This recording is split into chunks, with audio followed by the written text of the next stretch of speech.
굉장히 높아지는 수치입니다. 22%, 뭐 20%대에서 37%대로 나오는데 이 높아지기 시작한 게 2019년부터 조금씩 높아진 것 같아요.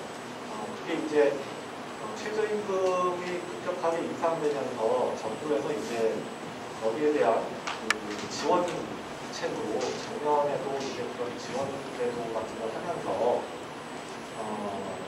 그걸 이제 사업주들이 이런 걸 혜택을 보이려면 아마 이 고용보험 가입을 해야 됐었습니다. 그런 것도 영향이 있었고, 올해 이제 코로나의 경우에도 자영업자 지원책과 관련해서 제가 확인을 못 해봤지만 아마도 이런 고용보험 가입을 의무화한 조치가 있지 않았을까 이런 생각을 좀 하고 있습니다. 그다음에 19페이지 보면은 휴게 시간과 식사 시간인데요, 보장된다는 게 42%.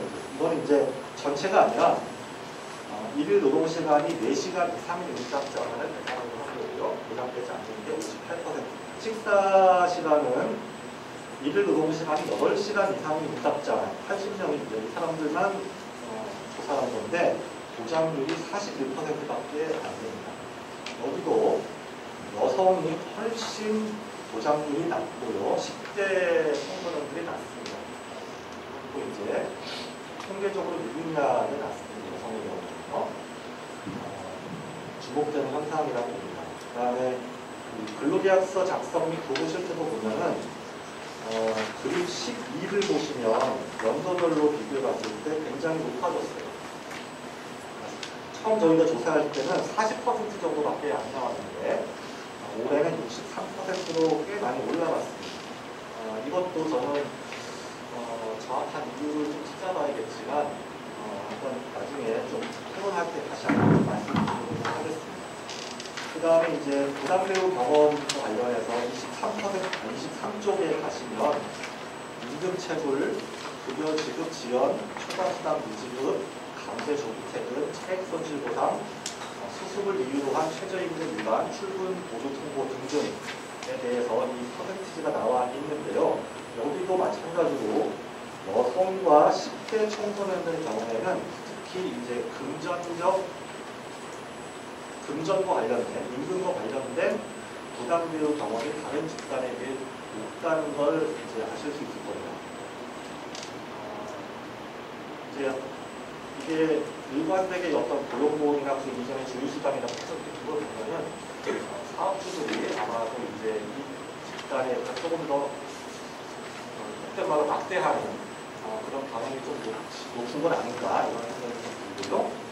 그 다음에 24페이지 보시면 고객으로부터 폭언을 당한 경험이 있는 알바 노동자가 29% 정도 나옵니다. 굉장히 높은 수치라고 보고요. 그 다음에 신체적 폭행, 성희롱이나 성추행 이런 경우에도 표 22에 소수지만 분명히 존재하고 있습니다. 특히 이제 고객으로부터 이런 걸 당했다는 경험들이 사업주나 관리자에 비해서 높게 나타나고 있습니다.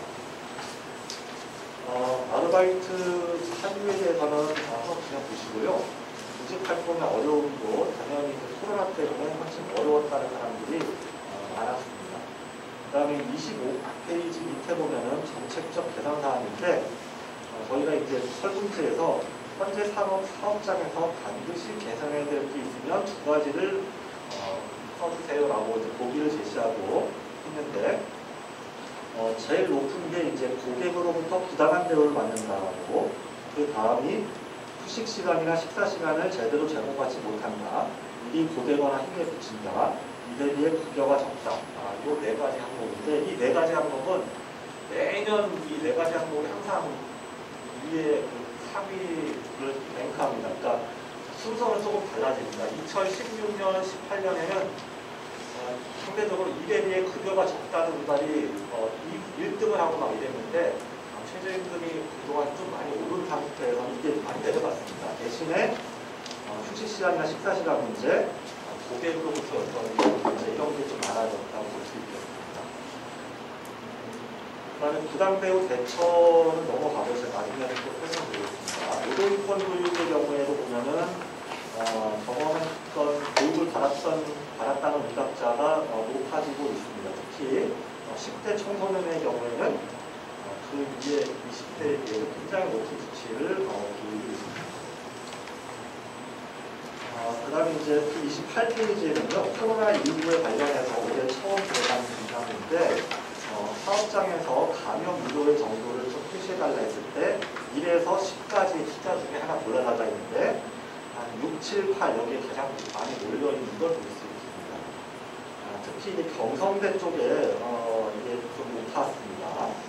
그 다음에 사업장의 방역 및 예방 조치에 대한 평가는 긍정적인 비율이 꽤 높게 나왔어요. 47% 정도 긍정한 정도, 부정적은 14% 정도 나왔고요. 예방과 방역을 위해서 교육을 사업장에서 받은 적이 있는지 받았다는 게 한 절반 정도 나왔고 받은 적 없다가 한 29% 정도 나왔습니다. 이것도 여성과 10대의 경우에는 받은 적 없다는 응답률이 높았습니다. 자, 그러면 32페이지에 가시면 시기별 추이를 한번 비교해 봤는데요. 32페이지 그림 22를 보시면 아까 설명했다시피 최저임금 위반율이 낮아졌고 근로계약서 작성률이 높아졌습니다. 그 다음에 주휴수당 지급률도 처음에 30%여서 지금 51%까지 올라갔고요. 고용보험 가입도 올라갔습니다. 대신에 휴게시간이나 식사시간 보장률은 별로 차이가 없다고 우리가 악화되었다고 볼 수 있습니다. 편의점 업종의 경우에 이제 최저임금 위반율이 다른 업종에 굉장히 높은 문제인데 여기도 보면은 2016년부터 2020년까지 58%에서 21%로 꽤 많이 개선되었다는 것을 볼 수가 있겠습니다. 34페이지에 보면 주당 노동시간 추이인데요. 평균값과 중간값 모두 감소했고 15시간 미만자 비율은 굉장히 많이 올라갔습니다. 그러니까 알바 시장이 최저임금 인상 이후에 약간 좀 모양새가 많이 달라졌다라고 볼 수가 있겠고요. 당연히 52시간 초과 비율도 처음 조도 조사할 때는 이게 13%가 나왔었어요. 지금은 한 2, 3%정도밖에 안 나옵니다. 그래서 이제 그 35페이지 보면은 주당 임금 총액의 평균과 중위값을 계산을 해봤는데 이 평균은 약간 올라갔죠. 근데 중간값을 보면 거의 변화가 없거나 오히려 하락했습니다. 이거를 이제 명목소득, 그러니까 물가 인상률 반영을 안 한 수치인데 만약에 그걸 반영하게 되면은 거의 정체하고 있거나 아니면 약간 감소하는 게 아닌가라는 생각이 듭니다. 이거는 이제 최저임금은 올라갔지만 노동시간은 줄어들면서 이게 이제 상쇄되는 것이죠. 부당대우 경험 비교를 보면 조금씩 개선되는 게 보이기도 합니다. 그 다음에 저 주목되는 것은 36페이지인데요. 부당대우 시 어떻게 교체할 것이냐 미래형 시점에서 질문을 했는데 그냥 일을 그만두겠다는 비율은 굉장히 낮아졌습니다. 반면에 관청에 신고하겠다는 비율은 굉장히 높아졌다는 것을 볼 수가 있습니다.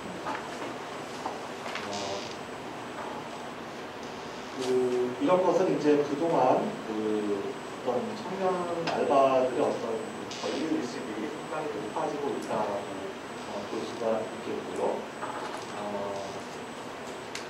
그 다음에 이제 37페이지에는 현 사업장에서 반드시 개선해야 될 사항을 보면 아까 제가 얘기했듯이 미래기의 급여가 적다는 맨 오른쪽에 있는 것은 낮아졌습니다.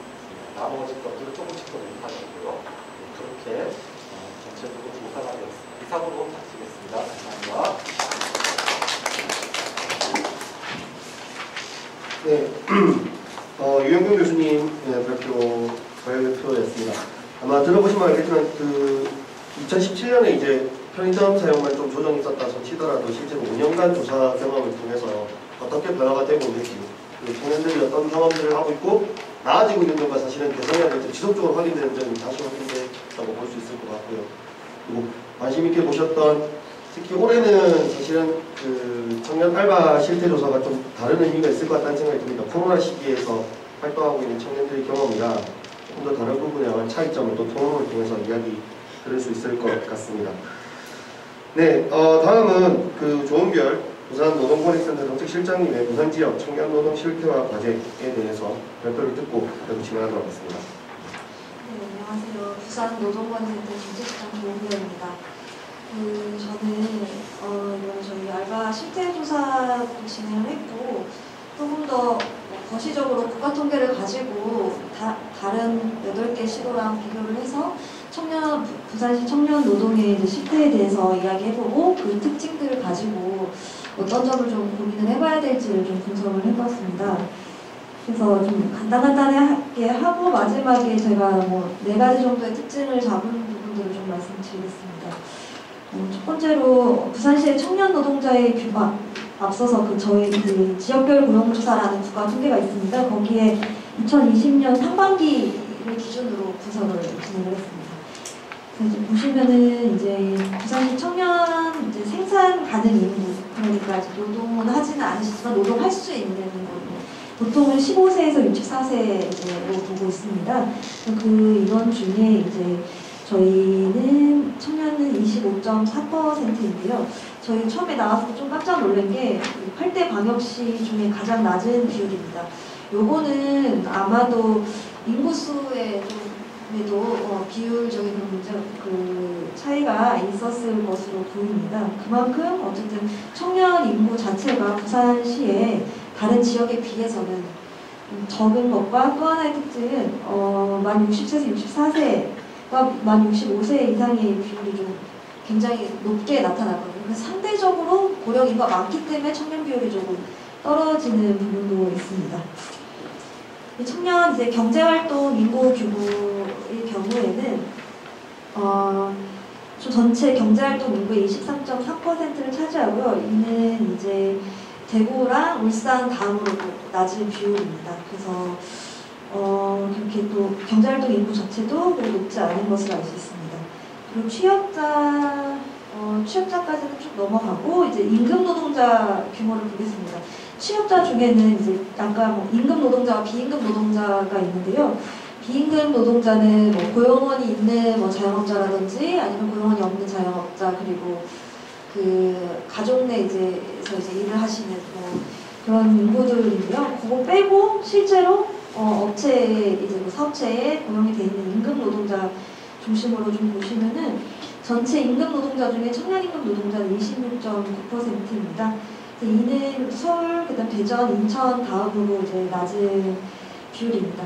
보시면은 대전 같은 경우는 워낙에 이 청년 젊은 사업체들이 많기 때문에 연구기관이 많기 때문에 또 인천 같은 경우도 이제 사업체 공단이 많고 그 다음에 이제 부산이 좀 우선으로 나타나는 것을 좀 알 수 있습니다.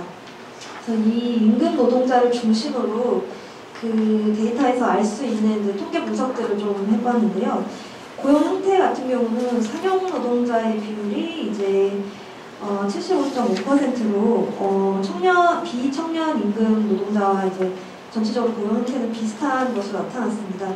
이후에 뒷부분에 제가 비정규직을 따로 분석을 했는데 사실 여기 임시 노동자와 일용 노동자만 가지고 이건 무조건 비정규직이고 상용 노동자라고 해서 정규직으로 볼 수가 없어서 이 데이터로는 이 인구가 다 정규직이 75% 있다라고는 말씀을 좀 드리기가 어렵습니다. 그리고 이제 직종 및 업종을 살펴보면은 청년 임금 노동자의 직업별 분포를 살펴보면 사무 노동자가 가장 많았고 전문가 및 관련 종사자, 그리고 서비스 종사자, 판매 종사자 순으로 나타났습니다. 35세 이상, 그러니까 비청년 임금 노동자 같은 경우에는 같이 사무 종사자가 가장 많이 나타나는데요. 그 다음에 이제 단순 노무 종사자, 전문가 및 관련 종사자 이런 순으로 나타나서 상대적으로 청년 임금 노동자에서 서비스 종사자랑 판매 종사자 부분이 조금 더 비청년 노동자에 비해서 좀 높은 것을 알 수 있습니다. 연령 구간별로 살펴보면은 가장 많았던 이제 사무 종사자와 청년에서 특징적으로 좀 많이 나타난 서비스 종사자 중심으로 좀 비교를 해봤는데요. 확실히 그 사무 종사자는 연령이 높아질수록 청년 안에서도 그 사무 종사자 비율이 높아졌고요. 서비스 종사자 같은 경우는 이제 연령이 낮아질수록 그 비율이 높아졌습니다. 아마 이 알바 실태 조사도 대부분 이제 서비스 직종에 이제 근무하시는 분들이신데, 이 연령대가 아까 특징적으로 나왔던 것처럼 15세에서 24세 연령대가 좀 아르바이트 서비스직에 이제 종사하시는 분들이 많은 것으로 좀 비교해서 알 수 있을 것 같습니다. 업종을 살펴보면요. 제조업이 15.9%로 가장 많았고요. 그 다음에 도매 및 소매업 15.8%, 숙박 및 음식점업, 보건업, 사회복지 서비스업 등 순으로 나타났습니다. 근데 그 35세 이상 같은 경우도 제조업이 똑같이 많이 높게 나타났는데요. 대신에 이제 청년 임금 노동자에서 이제 많이 나타난 도매나 숙박 음식점업을 봤을 때 비청년 같은 경우는 오히려 건설업이 더 많이 나타나고 있어서 이 부분도 업종에서도 청년 임금 노동자가 제조업을 제외하고 도매 및 소매업과 숙박 및 음식점업에서 좀 높은 비율을 상대적으로 차지하고 있다는 것을 알 수 있습니다. 구간별로 살펴봐도 비슷합니다. 서비스, 도매 및 소매업이랑 숙박 및 음식점업이 대부분 서비스직이기 때문에 연령별로 아까 서비스업이랑 사무직 비교했을 때랑 마찬가지로 연령이 낮을수록 이제 서비스 업종에 좀 종사하시는 비율이 많습니다. 특히 도매 및 소매업에 보통 슈퍼나 편의점이 다 속해 있기 때문에 더 그런 것 같습니다. 노동 시간 및 임금을 좀 살펴보면요. 부산시 청년 임금 노동자의 노동 시간 살펴보면 대부분은 40시간 미만, 보통은 40시간을 많이들 근무를, 그 시간의 기준이잖아요. 8시간씩 주 5일을 해서 그 미만으로 근무하시는 경우가 많습니다. 그래서 보통은 단시간 노동, 그리고 15시간 미만, 초단시간 노동자들의 이제 좀 더 청년에서 그 임금 비율이 좀 더 높은 것을 좀 알 수 있습니다. 이게 연령별로 살펴보면은 그 확실히 연령대가 이제 낮아질수록 15시간 미만에 이제 근무하는 비율이 훨씬 높아지고 있습니다. 지금 좀 흑배우로 자료집이 나와서 그런데 순서대로 맨 아래 29.5%가 15시간 미만이라고 보시면은 점점 나이가 많아질수록 이 15시간 근무하는 비율이 줄어들고 있습니다. 그래서 이 청년 임금 노동자들 중에서도 연령대가 낮아질수록 초단시간 노동에 근무하는 이제 비율이 높아지는 것을 알 수 있습니다. 그리고 이제 평균 임금을 좀 살펴보면은 청년 임금 노동의 평균 임금은 906만 원으로 8대 광역시 중에 가장 낮았습니다. 특히 이제 가장 많았던 이제 서울, 가장 많은 건 아니고 그 서울이랑 이제 비교를 해보자면은 차이가 38만 원 정도 차이가 났습니다. 그리고 평균 임금 비율은 200에서 300만 원 미만이 이제 47.7%로 가장 많았고요. 그 다음에는 100만 원에서 200만 원 미만으로 이제 24.10%로 가장 많았습니다. 그래서 사실 이 부분은 뭐 왜 이렇게 낮을까라고 봤을 때 35세 이상, 그러니까 비청년 임금 노동자의 평균 임금도 살펴보면 8대 광역시 중에서 인천 다음으로 가장 낮습니다. 그래서 부산 자체가 임금이 낮기 때문에 이제 그 영향이 그대로 청년 임금 노동자에게도 영향을 받는 것을 좀 알 수 있었습니다. 연령별로 살펴보면은 이 부분은 따로 이제 노동시간이랑 업종이랑 직종을 통제하진 않았어서 아마 연령대가 나이가 이제 좀 연령이 낮아질수록 노동시간도 낮고 이제 업종도 서비스 직종에 좀 종사하시는 분들이 많아서 임금 평균 임금 좀 떨어지는 것 같습니다. 그래서 연령이 이제 낮아질수록 임금이 낮아서 만 15세에서 19세는 105만 원 정도로 나타났습니다. 이 청년 비정규직에 대해서 한번 분석을 해보았는데요. 그 실제로 지금 했던 그 통계에서는 따로 비정규직이라는 그 변수가 측정되어 있지 않아서 제가 이제 다른 분들은 어떻게 분석을 했는지를 찾아서 보다가 아까 말씀드렸던 사명 노동자, 임시 일용직 노동자 이렇게가 있는데, 그리고 고용 계약을 했는지, 기간이 정해져 있는지 안 정해져 있는지라는 변수를 가지고 보통을 규정을 많이 하시더라고요. 그래서 여기서 보시면은 제가 요 3번에 48페이지에 그 동그라미가 되는 두 번째 동그라미에 이제 보시면은 동사상 지위와 고용계약 기간 정한 여부를 통해서만 정리를 했는데요. 그래서 상용 노동자 중에서는 고용계약 기간을 정한 사람만 이제 비정규직으로 봤고요.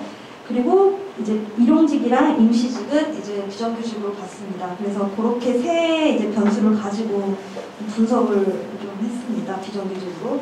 그래서 부산시 청년 비정규직 규모는 전체 청년 임금 노동자 32만 명 중에 11만 명 정도 34.1%로 나타났고, 이거는 전체 노동자 중에 비정규직 인구랑 좀 비슷한 양상이더라고요. 근데 여기 앞에 제가 뭐 글에 써놨지만 이 수치보다는 좀 더 정밀하고 현장에서 보면 이거보다 훨씬 더 많을 거라고 추측이 됩니다. 이건 단순히 통계로 추측하는 거기 때문에 그럼 거의 뭐 한 40% 절반 정도는 청년들도 비정규직에 놓여 있다라고 좀 볼 수 있습니다. 그리고 연령별로 보면은 두 번째 좀 연한 색깔이 그 비정규직이거든요. 뭐 나 연령이 어려질수록 이 폭이 너무 커져서 10대 같은 경우는 77.7%가 비정규직의 일자리로 일을 하는 것으로 좀 나타났습니다. 직종 및 업종을 살펴보면은 단순 노무 종사자 분들이 이제 비정규직 비율이 가장 높았고, 그 다음에 서비스 종사자 분들이 가장 이제 비정규직 비율이 높은 것으로 나타났고요. 업종 같은 경우는 그림 여기 그래프만 보셔도 아시다시피 숙박 및 음식점 업에서 이제 가장 높았고, 그리고 청년 같은 경우는 예술, 스포츠 및 여가 관련 서비스업에서 좀 굉장히 비정규직 비율이 좀 높게 나타났습니다.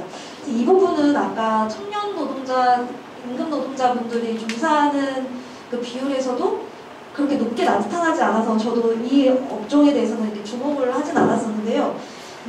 이 업종에 구체적으로 어떤 내용들이 좀 있는지를 좀 살펴보면 굉장히 이 부분에서 종사하시는 분들의 비정규직 비율이 높은 거를 또 연계해서 그 업종을 좀 알 수 있을 것 같습니다.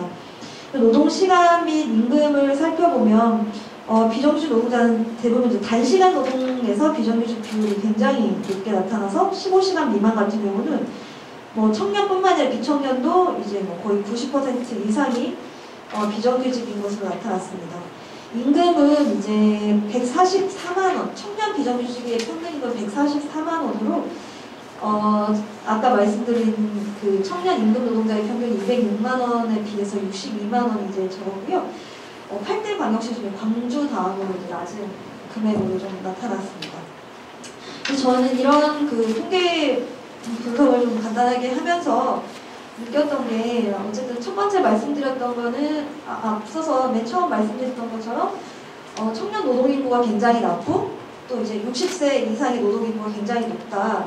이런 부분들을 해결하기 위해서는 어쨌든 고령화가 되어가는 사회에서 노동인구로 이제 고령 노동 문제에 대한 것도 해결해야 되지만, 또 하나는 뭐 떠나는 청년 노동 인구 비율과 그리고 계속 이제 또 청년 인구 비율을 어떻게 좀 늘어날 건지에 대한 고민들을 유입과 그다음 유출 방지에 대한 것들은 좀 고민이 계속 필요하겠다. 이 부분은 아마 제 통계가 아니더라도 계속적으로 뭐 시에서 통계를 내시는 분들이 여러 정책들로 좀 고민을 하시고 계실 것 같습니다.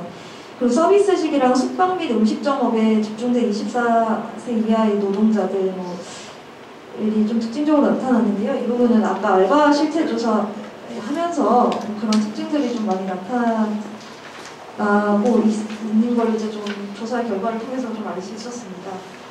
그리고 또 이제 연령에 따라서 직종과 업종의 차이들이 계속 존재를 하고 있는데, 이런 서비스직과 숙박 및 음식점업의 비정규직 비율이 굉장히 높다는 겁니다. 그래서 나이가 어린 청년 노동자분들이 일하는 곳이 비정규직 비율이 높다는 건 역으로 그분들의 노동력을 비정규직으로 활용하기가 너무 쉽기 때문에 그렇게 이제 좀 계속 그런 문제들이 이제 악순환이 좀 되고 있는 부분들이 있다라는 것입니다. 그리고 세 번째는 초단시간 노동과 장시간 노동을 활용되는 10대 노동자인데요.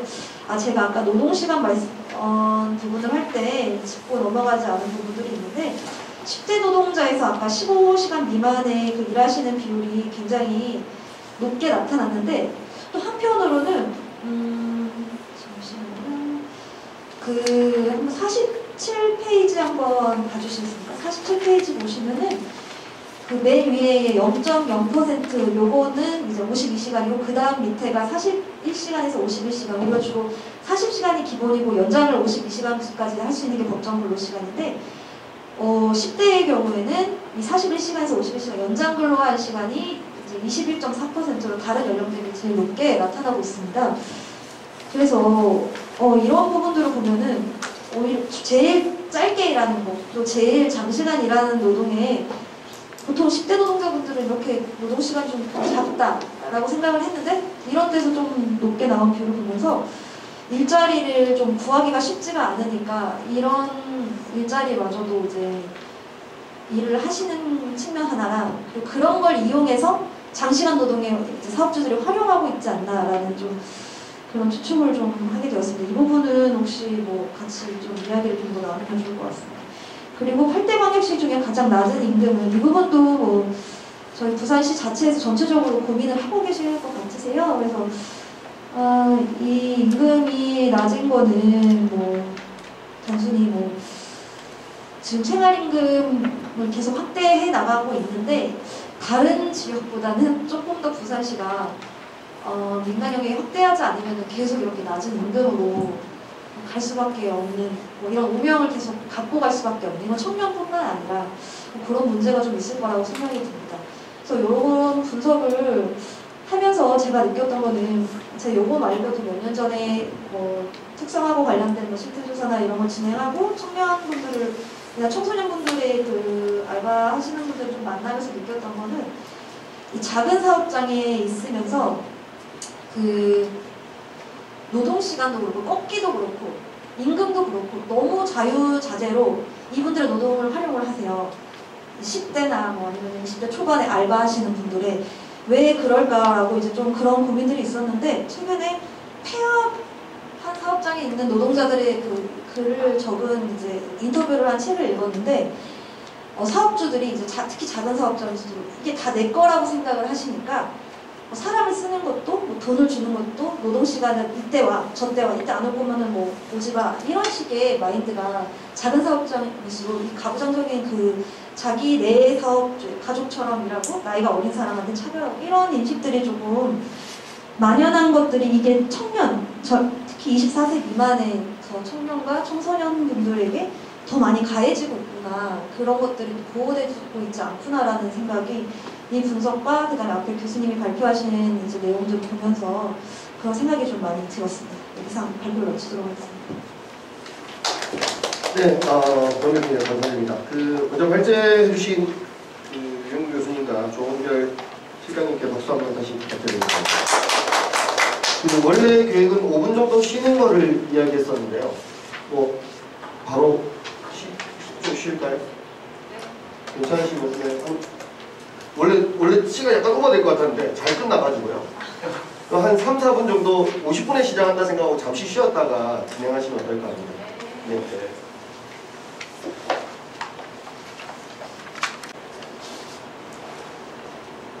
그럼 바로 시작하도록 하겠습니다. 네, 아까 전에 저희가 원래 윤 교수님도 말씀해 주셨던 사항인데 원래 2016년도부터 참여연대에서 유영 교수님과 함께 계속 조사를 해왔던 내용이었습니다. 근데 올해 이제 부산에 굉장히 또 좋은 역할을 해줘야 하고 계신 그리고 기대되는 부산 노동권익센터와 이제 함께 연구를 진행하면서 이 사업이 방향성이 오늘 두 가지 아마 느낌을 보였습니다. 발제해 주셨던 내용을 보시면 첫 번째 유영국 교수님께서는 이제 알바 실태에 대한 이야기를 조금 더 분위기를 저희 초점을 잡아주시는 이야기고요. 그리고 여기에 나왔던 내용들이 실제로 전체 청년들의 노동권 혹은 노동 실태가 어떻게 이어지는지를 조은별 실장님께서 같이 잡아주신 내용이라고 보시면 될 것 같습니다. 말씀해 주셨던 상황에서 그런 생각이 들더라고요. 작은 사업장에서 알바가 이제 최초 우리 작은 사업장이라고 하지 않습니까? 작은 사업장에서 알바니까 혹은 간단하니까 제가 아까 사실은 신수환 국장님 글 시작할 때 그 느낌이 너무 좋아가지고 했었는데 알바 청년들이 알바니까 내 노동권에 대해서 좀 하찮게 여기거나 가볍게 여기는 상황들이 있었는데 사실 그런 부분에 대한 민감성이 높아져야 이후에 이제 자기가 최초 진입하게 되는 노동시장에서도 자기 권리를 찾을 수 있지 않겠나라는 시도로 저희가 이야기했던 부분이라 오늘 이야기했던 부분도 두 가지를 같이 고민해 주시는 시간이 됐었으면 좋겠습니다. 알바와 전체 청년들의 노동권에 대한 이야기들을 같이 잡아주시면 아마 구분해 가면서 또 들으시면 훨씬 더 도움이 되지 않을까라는 생각이 듭니다. 네, 그리고 오늘 먼저 토론자들 각자 소개해 주시겠지만 짧게라도 시작하고 그 다음에 말씀을 좀 드리도록 하겠습니다. 먼저 토론은 저희 그 책에 네, 자료집에 실려있는 순서대로 진행을 하도록 하겠습니다.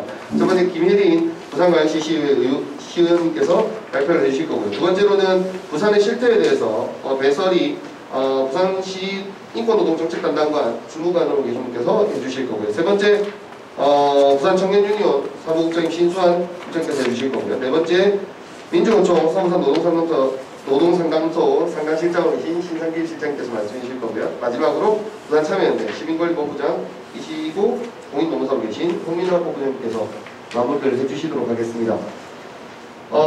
먼저 발제는 그럼 자연스럽게 해주시면 될 것 같습니다. 먼저 김혜린 시의원님의 토론을 먼저 듣도록 하겠습니다. 네, 반갑습니다. 부산광역시 김혜린입니다.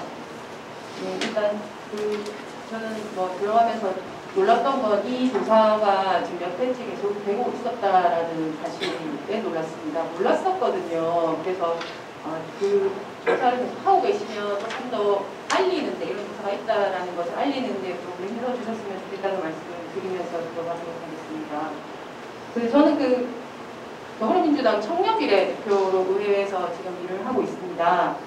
제가 다양한 일들을 했었는데요. 제가 2006년에 학부를 졸업하고 임금 체불을 당한 경험이 있어요. 노동청에 가서 진정도 내보고 당시에 대표님과 싸우기도 해보고 해봤거든요. 근데 이게 정말 해결이 어렵더라고요. 노동청은 저의 진정에 귀 기울이지 않았고요. 당시에 제가 상담받았던 농사님은 솔직히 무슨 얘기를 하시는지 모르겠더라고요. 너무 어려운 말씀을 그때 당시에 노동과 관련된 일말의 지식도 없었던 저에게는 너무 어려운 말씀을 너무 어려운 단어들로만 이렇게 말씀을 하셔서 무슨 소리인지도 모르겠고 어떻게 하라는 얘기인지도 모르겠고 그렇게 어려웠던 그런 경험이 있습니다. 그걸 지나고 지금 제가 의회 의원이 되었는데 이 조사의 이제 시계열 분석에 따르면 지금 여러 가지 지표들이 조금 나아지는 방향으로 가고 있지 않은가 해서 좀 다행이라는 생각이 들었습니다. 그렇지만 여기서 안주할 일은 아닌 것 같고요. 조금 더 어떻게 변화를 가져올 수 있을지에 대한 고민은 계속되어야 할 것 같습니다. 들어가면서 이 실태조사의 조사 목적이 우리 전체 청년 알바를 비롯한 청년 노동자들 그리고 우리 노동자들 우리 사회에 함께 일하고 있는 노동자들의 노동 환경 개선을 위한 기초 자료라고 하면 이 자료를 토대로 무엇을 어떻게 바꿀 것인지에 대한 이 정책을 누구와 어떻게 할 것인지에 대한 계획 또한 함께 세워져야 하는 것 아닌가 하는 생각이 들었습니다. 물론 생각하셨을 거라고 추측이 되고요. 그에 따라서 조금 더 우리의 정책에 실제로 부산시의 정책이나 우리 노동부 정책, 노동사무가 국가사무이다 보니 부산시에서 할 수 있는 일이 굉장히 작습니다. 그 포션 안에서 할 수 있는 일들을 좀 찾아서 또한 우리 노동권센터가 생겼으니까요. 그 안에서 좀 할 수 있는 일들을 좀 힘껏 만들어주시면 우리는 기본적인 기초 데이터가 있으니 이것을 토대로 좀 만들어주시면 어떨까 하는 생각이 듭니다. 실태조사를 보면서 가장 안타까웠던 점은 스스로에 대한 인지가 부족하다고 생각했던 점인데요. 이것 또한 점점 나아지고 있는 것으로 지표가 드러나는데 저는 우리나라의 전체 교육과정에 노동이라는 과목이 당연히 포함되어야 한다고 생각하거든요. 지금 앞서서 부당 대우에 대처할 수 있는 방법들로 이제 진정을 넣는 다양한 방식들을 인지하고 계신 것 같으나 과거의 저를 비춰보았을 때 그것이 그 다음 스텝은 어떻게 되고 그 다음 어떻게 해야 되며 내가 이 못 받은 이 돈 지금 생각해보면 얼마 아닌 돈인 것 같지만 그때 당시에는 거의 몇 달치의 생활비에 먹는 돈이었거든요. 그 돈을 받기 위해서는 어디에 누구와 상의해야 하고 나는 왜 이 돈을 못 받게 되었는지 내 탓인지 지금 생각해보면 이게 모든 것이 시스템의 탓인데 그때 저는 내 탓인가? 내가 너무 일을 잘못해서 그런가?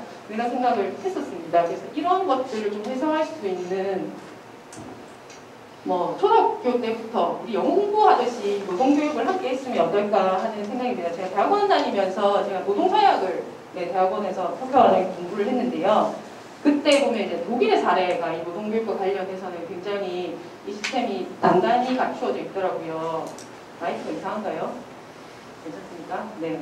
그래서 이 독일의 노동교육 사례를 조금 가져와서 우리가 교육을 좀 해보면 어떨까 싶은데 이것 또한 죄송스럽습니다만 노동권익센터의 역할이지 않을까 지금 현재 우리 부산의 상황에서는. 그래서 이 좀 우리 특성화고 학생들을 대상으로 하는 이 노동교육이 있다고 압니다. 부산시에서 진행을 하는 이런 교육에 더불어서 조금 더 낮은 연령대, 그러니까 초등학생, 중학생을 포함한 일반 인문계 고등학교 학생들에게도 이런 노동교육을 할 수 있는 좀 여지를 만들었으면 어떨까 하는 생각입니다. 이런 것들을 좀 신청받고 현장에 나가서 수업을 하는 방식이면 가능하지 않을까 싶습니다. 그래서 그런 것들을 좀 부탁드리고 싶고요. 그 알바와 우리 정규직 이런 사이에서의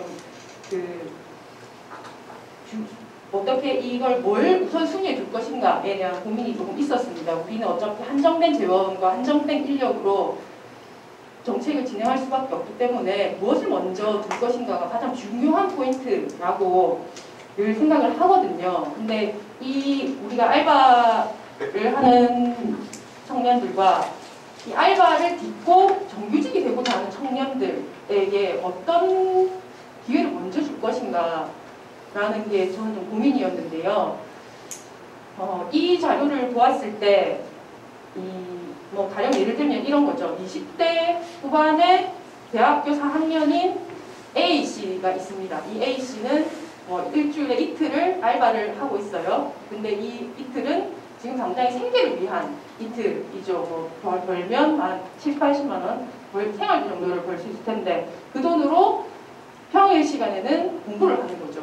가령 예를 들면 공무원이 되기 위해서 이 친구에게 이틀이라는 시간을 벌게 해주는 여러 가지 제도들이 있겠죠. 기본소득을 제공한다든지 학원비를 준다든지 지금 부산시에서 진행하는 것으로 치면 디딤돌 카드라고 있습니다. 6개월 동안 50만 원씩 주는 취업준비생들에게 이런 걸 이용해서 이 친구에게 이틀을 벌게 해줘서 그 취업 시간을 땡겨줄 것인지 아니면 이 노동환경을 알바의 노동환경을 조금 더 나아지게 만들어서 임금을 올려줄 것인지 이 둘 중에 무엇을 택할래라고 저한테 물으신다면 저는 이 친구에게 청년기본소득을 적어도 지금 알바 이틀에서 버는 돈의 절반 정도를 제공하고 이 친구가 그 시간을 다시 공부에 쏟아서 정규직으로 취업하는데 그 시간을 땡겨주는 게 조금 더 그 친구의 인생을 보았을 때 좀 낫지 않을까, 그리고 전반적인 청년 노동시장을 보았을 때 조금 더 나아지는 일이 아닐까라고 생각을 했습니다. 근데 그 생각 다음에 미친 생각은 무엇이냐면요.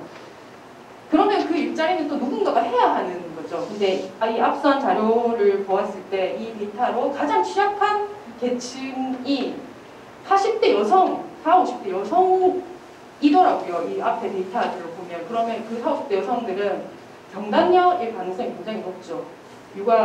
출산을 하고 육아휴직을 한 이후에 다시 노동시장에 진입한 계층인데 그 계층이 비정규직으로 머물러 있고 저임금의 장시간 노동을 하면서 대우는 못 받고 조직은 안 돼 있어서 요구는 관철되지 않는 아주 어려운 상황에 처해 있다는 생각이 들어서 이게 청년 알바보다 훨씬 더 심각한 일이 40대 여성 경단녀들에게서 나타나지 않는가 하는 생각이 좀 들었습니다. 너무 제가 이제 40대 여성이 되는데요. 그게 너무 안타까워서 청년 알바 실태 조사를 보다가 경단녀에게 조금 더 마음이 쓰였습니다. 그럴 때문이에요.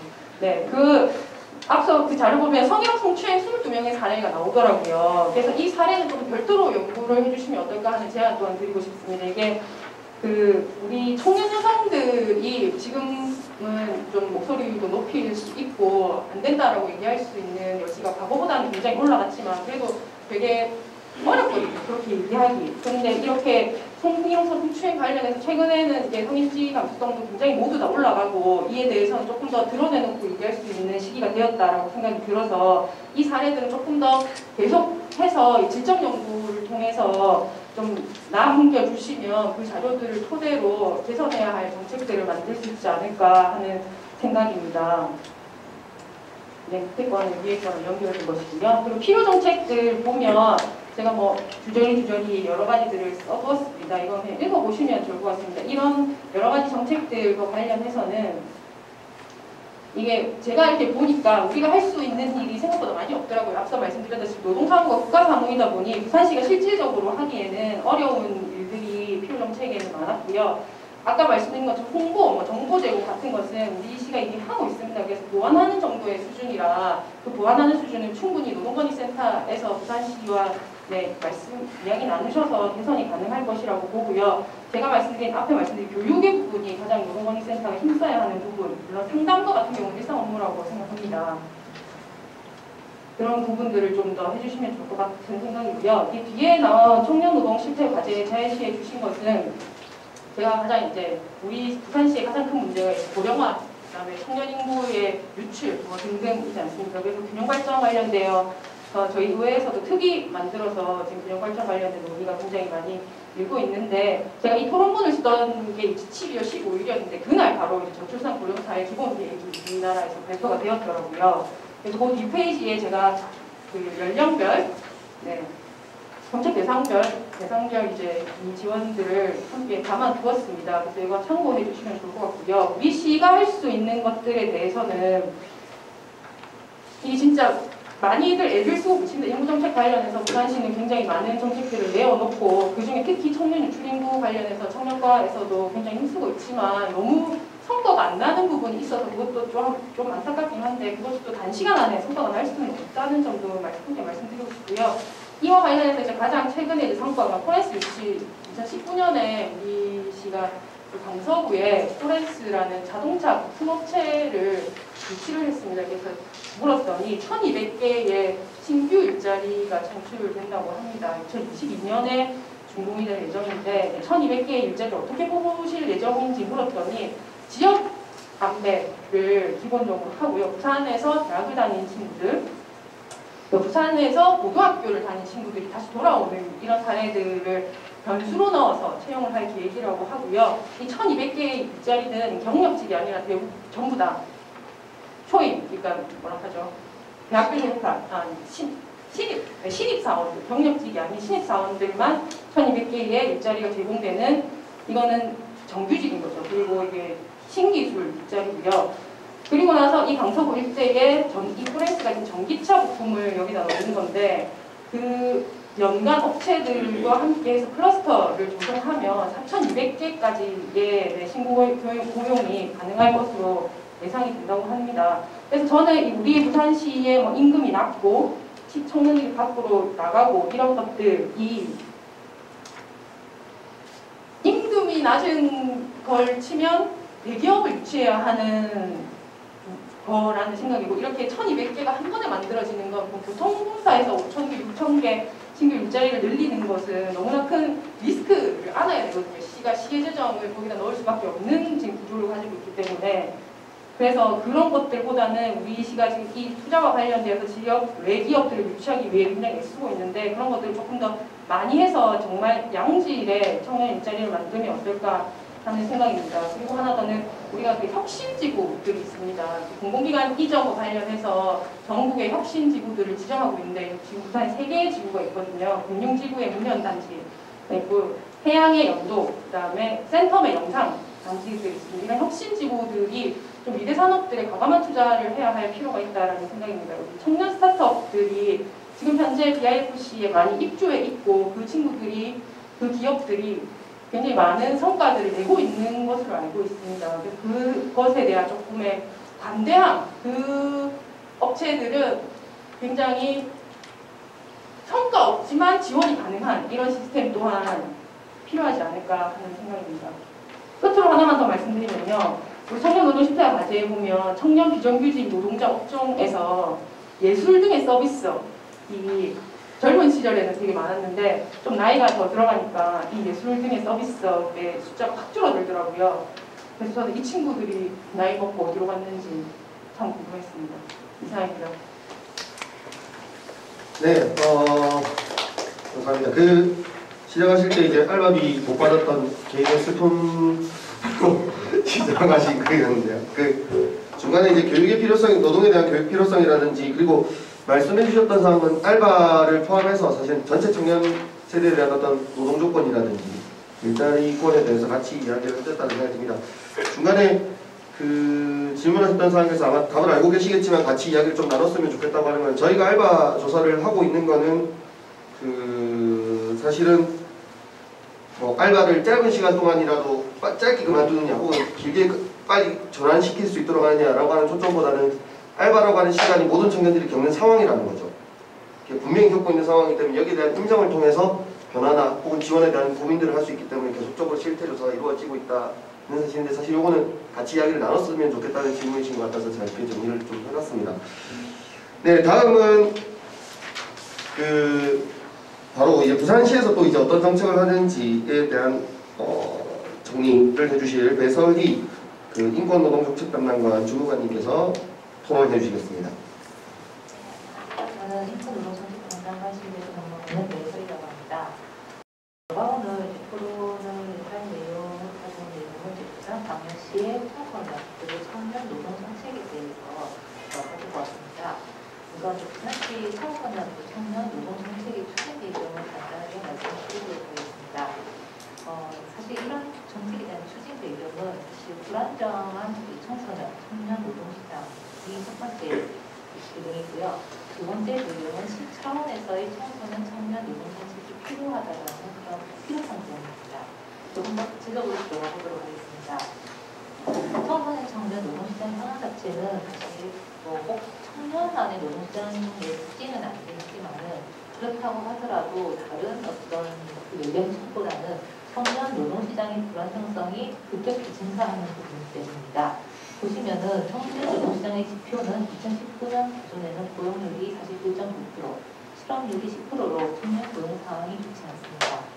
그리고 또 부산시에서는 앞에서 저희가 자료에서 봐서도 알 수 있듯이 근로기준법의 적용 대상이 아닌 5인 미만 사업장이 다른 시도보다 많습니다. 그러다 보니 실질적으로 꼭 청년뿐만이 아니라 모든 저희 부산시의 시장 자체가 5인 미만 사업장이 많다 보니 실질적인 보호가 조금 약한 부분이 많습니다. 그런데 청소년 같은 경우에는 그런 보호가 더 약할 수밖에 없는 부분이 분명히 있습니다. 그리고 보시면은 일단 부산시의 청소년 청년 아르바이트에서의 열악한 노동 환경 실태 개선이 필요한데요. 이 부분은 저희가 앞서서 본 자료에서도 볼 수 있듯이 그 연도마다 조금씩 그 비율은 다르기는 하지만은 주요 요인들이 휴식 시간이나 식사 시간을 제대로 제공하지 못한다는 것, 그리고 일이 고되거나 힘에 지친다는 것, 그리고 고객으로부터 부당한 대우를 받는다는 것, 그리고 일에 대한 급여가 적다는 것이 바로 노동 환경에 대한 열악한 실태가 드러나는 부분인데요. 물론 저가 지금 이번에 가져온 이 자료는 2019년 부산 지역 청년회사 실태 조사를 나온 것입니다. 그런데 오늘 와서 보니 2020년 같은 경우에는 이 순위가 조금 바뀐 거라고 보겠습니다. 어쨌든 이런 부분에 있어서 열악한 노동 환경에 노출되어 있는 부분이 이제 저희가 부산시에서 노동정책이 청소년 청년에 대한 노동정책에 대한 추진 기준 중 하나가 되었습니다. 그리고 두 번째로는 물론 청소년 청년과 그리고 사업주의 관계, 법적인 계약 관계가 원칙이긴 하지만은 이들을 보호하기 위해서는 그런 법적인 계약 관계를 넘어서서 시 차원에서의 청년 노동 정책의 추진 필요성이 있다라고 인지를 하고 있기 때문입니다. 우선 시 차원에서 그런 노동 정책이 있게 됐을 때는 체계적이고 실현 가능한 청년 노동 정책이 추진이 가능해지고요. 사업의 지속성, 효과성, 제도화 등을 통해 민간기관과의 협력 등은 보다 체계적이고 실현 가능한 청년 노동 정책의 추진이 가능해집니다. 그리고 물론 노동 자체가 노동 정책 자체가 최근에 예전부터 국가사무이기는 하지만은 우리 시 지역구 자체의 특수성을 담은 청소년, 청년 아르바이트 및 노동 공익 사업을 진행이 가능합니다. 이를 통해서 사전적 예방과 사후적 구제 두 가지 형태의 정책 추진이 가능해지고 또 필요하다고 생각이 듭니다. 이러한 배경을 통해서 저희가 부산시 자체의 노동 정책이 필요하다라고 인지를 해드렸으며 이를 통해서 지금 현재 우리 부산시에서 청소년, 청년 노동 정책에 대해서 어떤 정책이 이루어지는지에 대해서 말씀을 드리도록 하겠습니다.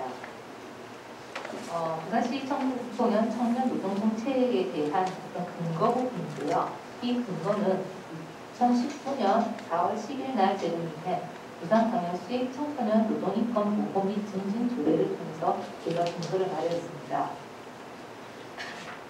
2019년 1월 달에 제가 근무하고 있는 인권노동정책 담당관, 즉 노동전담부서가 신설이 되었고요. 2019년 2월 부산광역시 노동자 권익보호 및 증진을 위한 조례 제정을 시작으로 부산시 노동정책 추진 및 관련 조례들을 제정 또는 개정하여 사업 추진의 근거를 마련하고 있습니다. 이를 통해서 청소년 청년 노동정책 외에도 저희가 플렉스 노동자라든지 또는 다양한 각종 비주류의 노동자들에 대한 보호를 이제 시작을 하고 있습니다.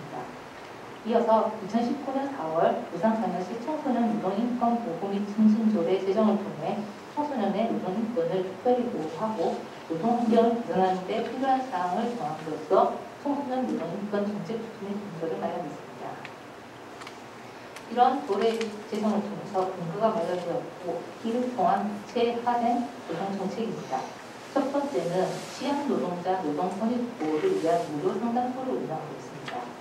대상은 청소년, 아르바이트생, 취약 노동자를 대상으로 하고 있고요.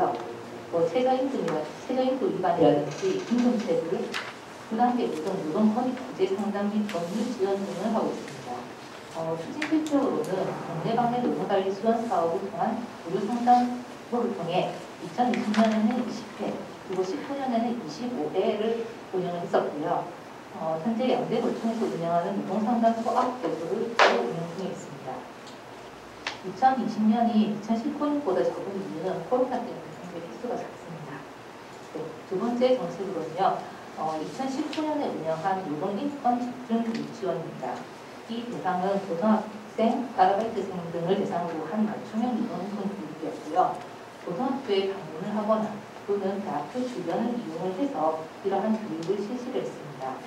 주요 내용으로는 근로기준법이라든지 산업재해보상법, 각종 노동 관련된 법률, 그리고 청소년 보호, 그리고 근로계약서 작성 방법, 그리고 시간과 휴식 등등에 대한 교육을 지원을 했었고요. 추진 실적으로는 총 52대를 실시하고 교육생은 4,420여를 남았습니다. 이런 노동인권 집중교육 지원을 2019년에만 운영을 한 이유는 2020년은 교육청에서 학생 대상으로 노동인권 교육이 필수가 되었습니다. 그러다 보니 대시에서 노동인권 집중교육 지원을 2020년에는 별도로 하지 않았습니다.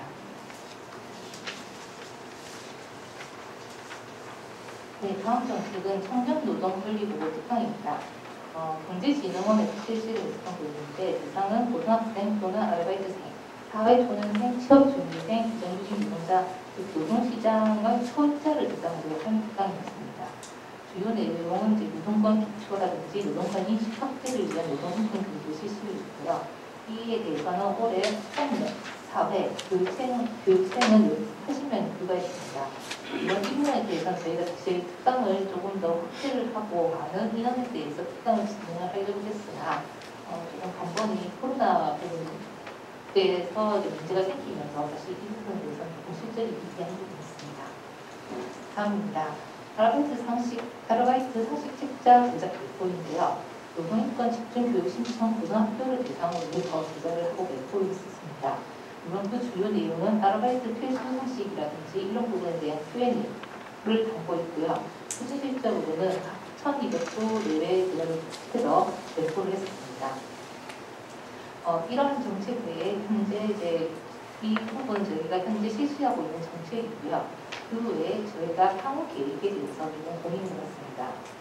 청소년 청년 노동기본권 보장 사업을 위한 거버넌스를 구축해서 유관기관과의 거버넌스를 통한 시너지 효과를 두고 고민을 하고 있습니다. 그래서 시, 노동청, 교육청, 이해당사자 등이 함께하는 거버넌스 구축을 통해 청소년 청년 노동인권 문제조사, 상담교육, 권리구제 사업 등 진행의 제도화 및 체계성 마련을 고민을 하고 있습니다.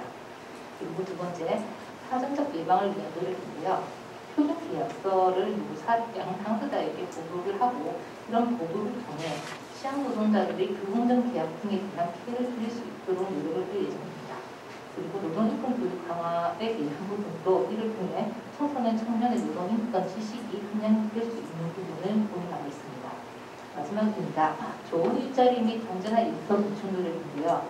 이 부분은 사실 단기간에 이룰 수 있는 부분은 아니기는 합니다만 근로기준법 준수뿐만이 아니라 산업안전, 노동권, 사회안전망 등 헌법에 기초한 노동자의 권리가 지켜질 수 있는 노동환경 구성을 위해 노력을 하는 부분을 저희가 고민하고 있습니다. 지금 제가 끝까지 발표했던 부분은 구상방역시 청소년 청년 노동정책의 추진 계획과 현재 추진하고 있는 노동정책 그리고 앞으로의 계획에 대해서 말씀을 드렸었는데요. 네, 제가 발표를 하면서도 느낀 부분은 이게 오히려 구상방역시 청소년들이 더 많이 기울어져 있지 않나라는 생각이 좀 들기는 해요. 그래서 앞서서 말씀 주셨던 것처럼 청년에 대한 노동정책이 어떠느냐라고 하는 부분에 대해서는 지금 조금 제가 오늘 발표하는 부분에 대해서는 무리한 부분이 없잖아 있습니다만 우리 시에서는 사실 청년에 대한 노동정책도 일종의 고민을 하고 있다는 부분을 함께 말씀드리면서 오늘 발표를 드리는 것 같습니다. 네, 고맙습니다. 말씀하셨던 것처럼 시에서 관심을 가지고 있는 내용을 중심으로 잘 정리해 주셨습니다. 그리고 아마 오늘 이런 토론회가 아마 또 향후에 어떤 사업을 해야 되는지에 대한 서로 정보 나누는 시간, 의견 나누는 시간이 될 거라고 생각합니다.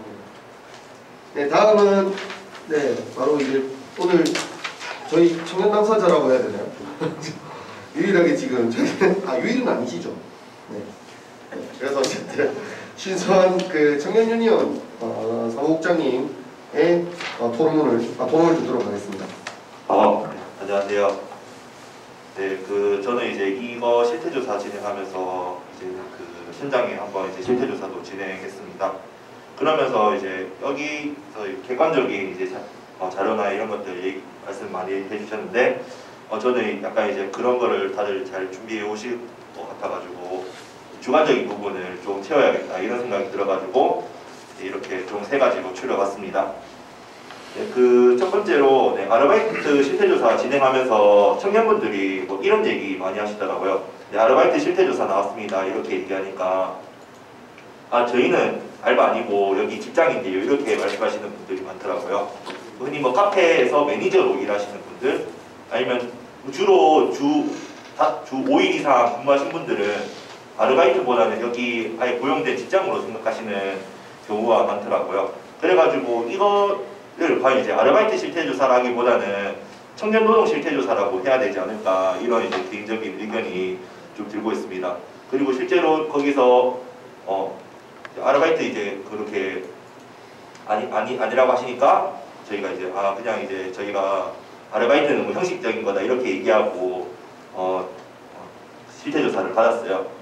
그래가지고 어쨌든 이 인식이 좀 바뀌어야 되겠다 싶은 거는 뭐냐면은 저희가 이제 노동상담 들어오면서 이제 좀 느끼는 거는 뭔가 체벌이 좀 있어도 나는 지금 아르바이트니까 그냥 넘길 수 있지 지금 힘든 시기니까 넘길 수 있지 이런 인식이 자연스럽게 사로잡히고 사장님들도 아르바이트니까 그리고 임금 우리도 상황 좋고 임금 아르바이트니까 최저시급 미달로 근로기준법 위반해도 되고 이런 식의 인식이 좀 강하신 게 보였어요.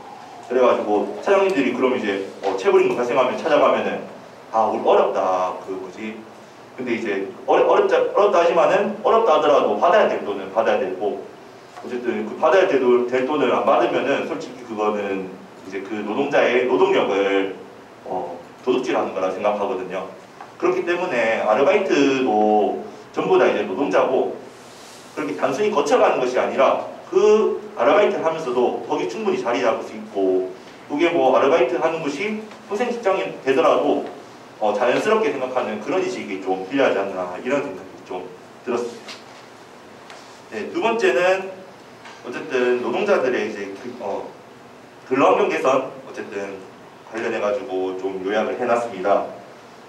대체로 저희가 실태조사를 진행했을 때 아침 카페 같은 경우는 여성분들이 편의점 이런 데 아침에는 이제 여성분들이 좀 많고 밤중에 이런 곳에는 이제 남성분들이 좀 근무를 하고 계셨어요. 그래서 실제로 이제 남성분들 편의점 같은 데 많이 이제 근무하시니까 편의점 같은 경우는 실제로 손님 갑질이 좀 거의 다 많이 받았거든요. 제가 한 데서는 한 세네 개인가 좀 이제 있었어요. 그렇게 해가지고 어쨌든 좀 야간 때 안전하지 못한 그 근로 환경에 대해서 좀 이제 고민을 해봐야 되지 않겠나 좀 이런 생각이 좀 들었습니다. 그래가지고 우리가 여러 가지 임금 실태, 근로 환경 같은 경우도 고민을 해봐야 되겠지만은 좀 사업장에서 안전하게 일할 수 있는 그런 방도도 좀 고민해봐야 되지 않을까 생각이 들었습니다. 그리고 음식점 같은 경우는 뭔가 이제 주변에도 그렇고 실태 조사하면서도 그렇고 갑질이 받은 이제 사례가 상당수 있더라고요. 원인은 뭐가 원인인지 모르겠는데 어쨌든 음식점에 일하시는 분들 같은 경우는 그런 갑질에 대해서 제보를 많이 들은 상황입니다. 그리고 카페 같은 것은 거의 다 4대 보험이 들어져 있더라고요. 근데 편의점 같은 경우는 4대 보험이 거의 이제 모르시거나 아예 들지 않은 경우가 많았습니다. 그래서 편의점 같은 경우는 약간 좀 체계를 갖출 필요가 있지 않을까 좀 생각이 들었어요. 그리고 그 위에는 근로계약서 미작성, 주휴수당 위반 이런 것들이 존재합니다. 네, 세 번째로는 어쨌든 지금 코로나19 특수 상황에서 좀 이제 청년 노동자들이 어떻게 일하고 있는 거지에 대해서 좀 생각을 적어봤습니다. 그리고 실제로 주변에서도 그렇고 실제 조사하면서도 그렇고 지금 코로나19로 인해 가지고 물론 이제 가장 안 좋은 경우는 이제 노동자들이 실직을 하는 거겠지만은 좀 그나마 좋은 케이스가 근무 시간을 단축하는 거거든요. 그래가지고 제 주변에서 근무 시간을 단축하는 청년 노동자가 있는데 그분도 이제 단축되니까 새로운 이제 일자리를 구해보려고 구직을 하더라고요. 그냥 직장 하나를 다니는 게 아니라 직장 2-3개를 다녀야겠다. 어쨌든 생활비를 충당해야 되니까 그런 식으로 이제 근로시간을 다른 데 일자리를 구해보는데 그것도 잘 안 구해지는 상황입니다. 그리고 이제 편의점 같은 경우에 좀 이제 보니까 물론 화장실은 없더라도 손소독제는 좀 있어야 되지 않을까 싶습니다. 그래가지고 거기 손님도 그렇고 노동자분도 그렇고 코로나19로 좀 취약한 상황인데 야간 취식금지를 하기 전에 그 손소독제 배치부터가 먼저 되어야 되지 않을까 이런 생각이 좀 듭니다. 그리고 취식을 야간에 하고 낮에 하고 크게 차이가 있는지는 잘 모르겠습니다. 그리고 전반적으로 코로나19 전염으로 해가지고 감축 운영이 거의 다 이제 안 하는 곳이 거의 다 없을 거라고 진짜 많이 없을 거라 생각합니다. 근데 이제 실제 코로나19로 인해 가지고 그 테이블을 청소하거나 주기적으로 소독하거나 이런 업무량이 증가했습니다. 그래가지고 또 사업장 같은 경우도 이제 코로나가 지금 좀 심각해졌는데 그나마 심각해지기 전에는 근무 인원수가 좀 있었는데 심각해지고 나니까 원래 5명 있던 것이 2명, 1명 이렇게 근무하는 경우가 많더라고요. 이게 과연 이제 좀 타당한지에 대해서 좀 고민이 들었습니다. 만약에 이 소수 인원을 배치하는 것이 시급한 문제면은 어쨌든 노동 강도가 높아진 그만큼 이제 혼자서 또 더 많은 일을 쳐내야 되는 상황이잖아요. 거기에 대해서 일시적인 시급인 상황 같은 경우도 어떻게 해볼지에 대해서 고민을 할 필요가 있다 생각합니다. 저는 이상 마치겠습니다. 실제 조사 경험에서 객관적으로 나왔던 수치 내에서 감춰졌던 혹은 잘 확인되지 않았던 내용을 중심으로 이야기해 주셨던 것 같습니다. 관심 있는 사항입니다. 청년들이 직접 이야기해 주실 때 더 관심이 가서요. 재밌게 잘 들었습니다. 네, 다음은 바로 진행하도록 하겠습니다. 저희 민주노총 서울노동상담소 성남실장오신 신성길 실장님의 토론을 듣도록 하겠습니다.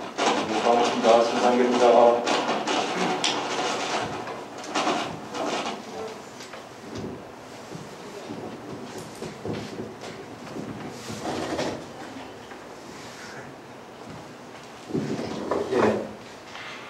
저는 이제 개인적으로 이제 노동조합이 중심이 되어서 이제 이전에 최저임금 상담센터라고 하는 2000년 초반부터 운영을 하면서 특히 이제 청소년 노동에 대해서 관심을 가지고 그때부터 이제 아주 낮은 차원의 조사를 이렇게 각 단체들끼리 센터를 꾸려가지고 했었어요.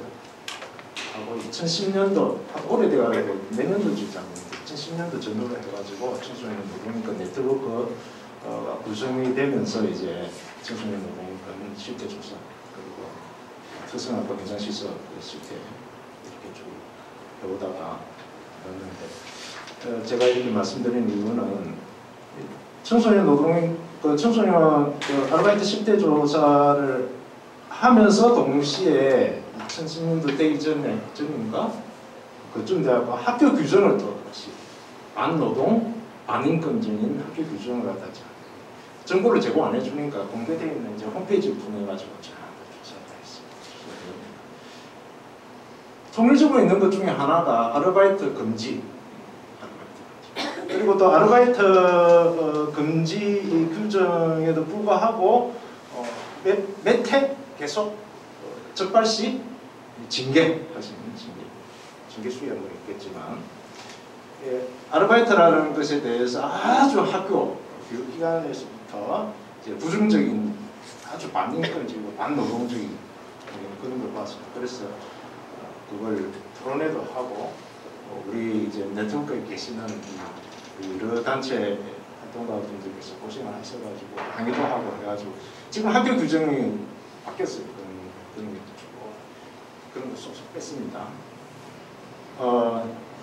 아르바이트라는 것이 통상 이제 우리가 통상 사회적으로 형성된 개념인 것 같은데 무슨 사전적으로 아니고 아르바이트는 사회적으로 이러이러한 노동은 대충 아르바이트라고 부른다? 그게 뭘까요? 주 업무는 아닌 것 같고 부수적인 업무고 먹고 사는데 주로 하는 먹고 사는 일은 아닌가 하고 부수적인 그럼 부수적인 거는 무엇이지요? 그렇게 부정적으로 생각을 해야 되나?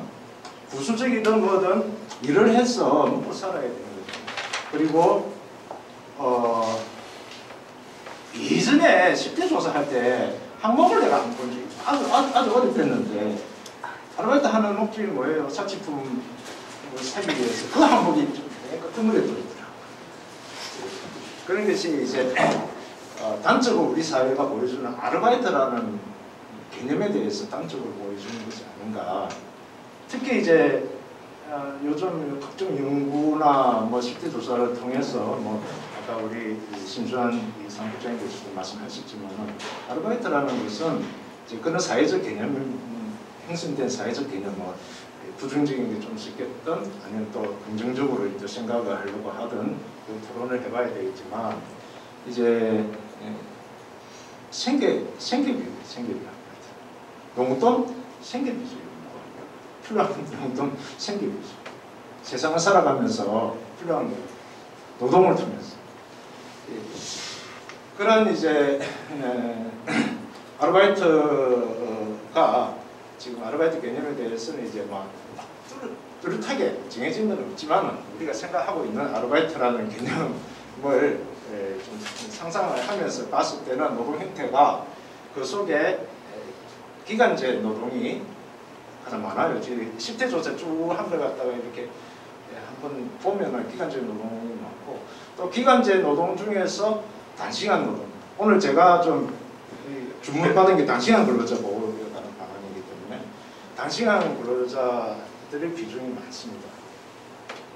단시간 노동자 비중 중에서 초단시간, 주 15시간, 초단시간 노동자의 비중이 계속 높아지고 있습니다. 그리고 여성의 단시간 노동자, 초단시간 노동자, 그거는 눈에 뚜렷하게 증가세를 나타나고 있습니다. 그리고 단시간 노동자, 초단시간 노동자 같은 경우는 이제 아까 청소년, 이 중간쯤 대하고는 약간 좀 낮아지고 고령 노동자들 같은 경우에 또 단시간, 초단시간 노동자들. 남성, 여성 비교하면 그건 맞습니다.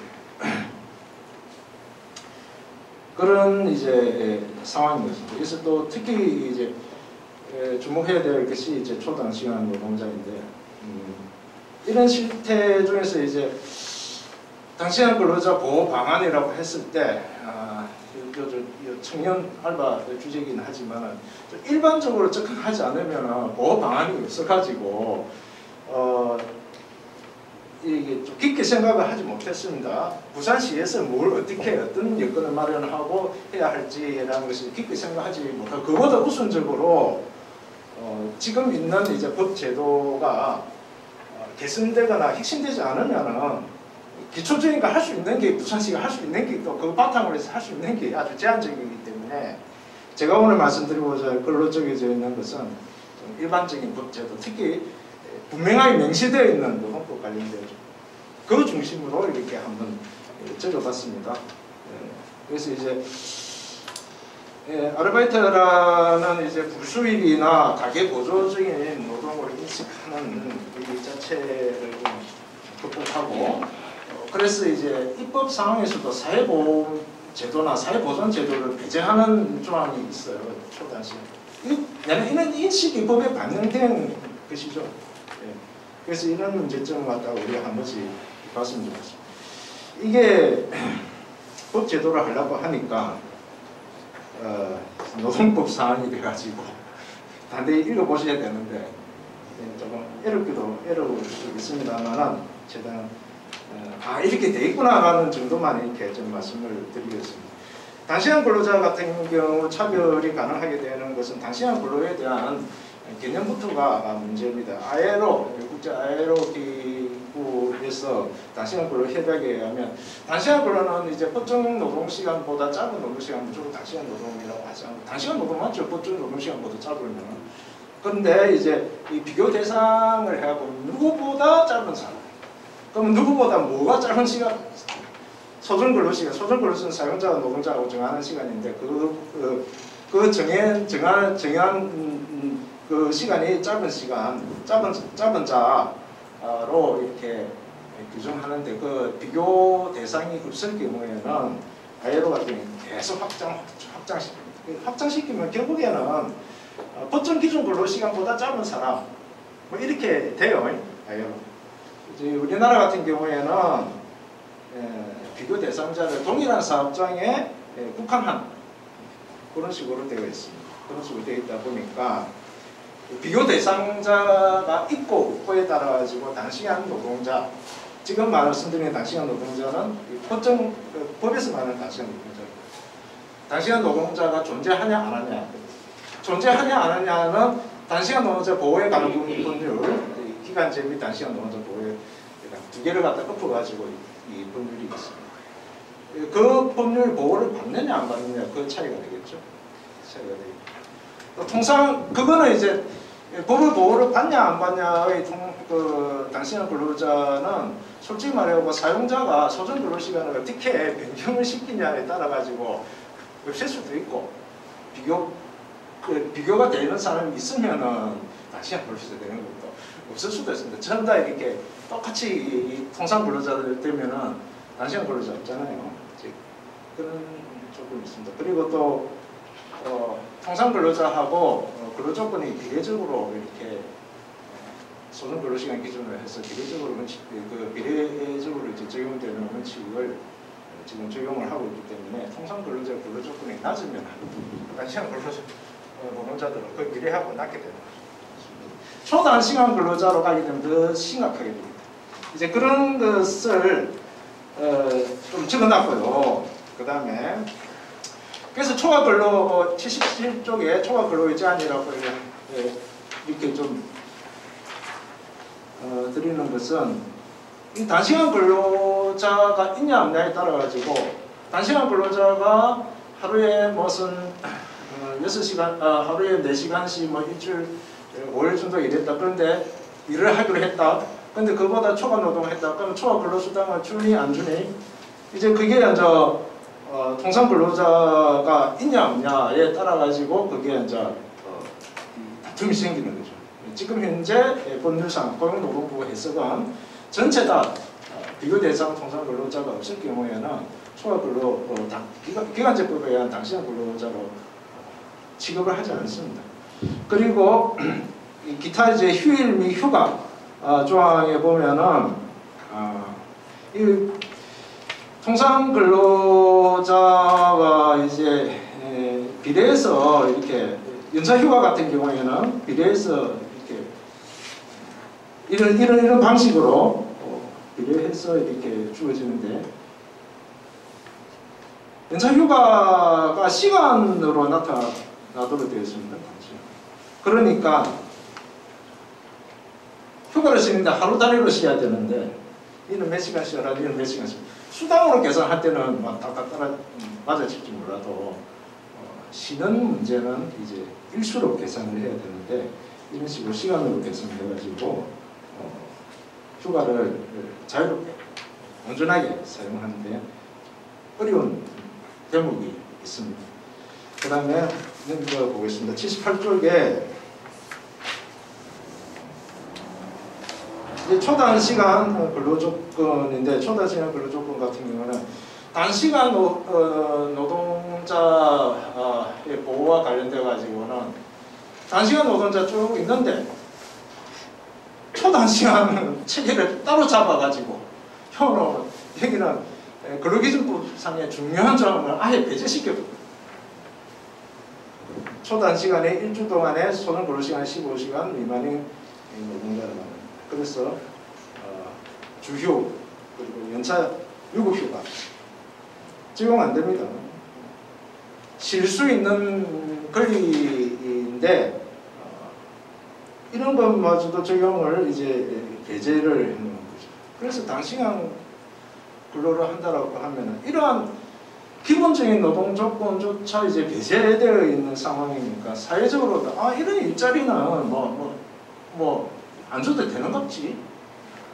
야 알바니까 퇴직금 없어. 알바니까 지원수당 없어. 이게 알바니까 이렇게 부정적으로 근로조건이 현존하는 이게 제도 속에서 이런 인식과 같이 확대되는 그런 효과가 있기 때문에 이런 것이 삭제가 돼요.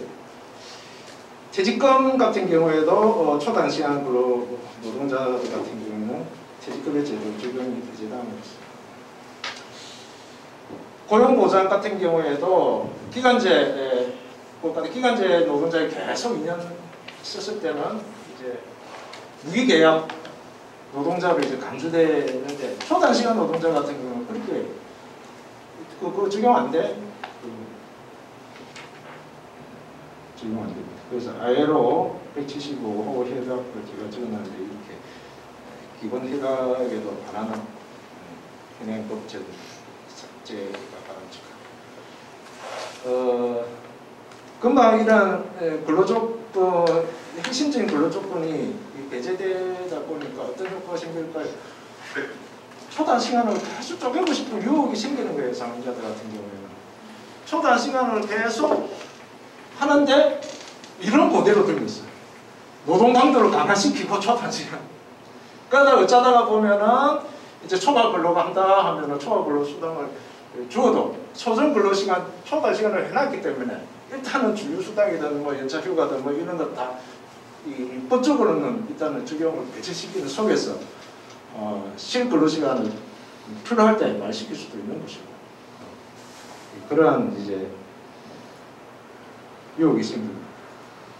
그래서 이제 우리 이제 돌봄 노동자들 같은 경우는 20분 단위로, 10분 단위로 15시간 일주일에 14시간 50분 계약 그런 게 나오잖아요. 그죠? 옛날에 홈플러스나 그런 데는 이제 전에 점호 계약도 있었잖아요. 30분 단위로 6시간 30분 계약 7시간 30분 단위로 그 노동자하고 통해하고 또 없애기는 있었지만 이제 그런 행태는 노동자도 없는 데서는 이제 안 있겠습니까?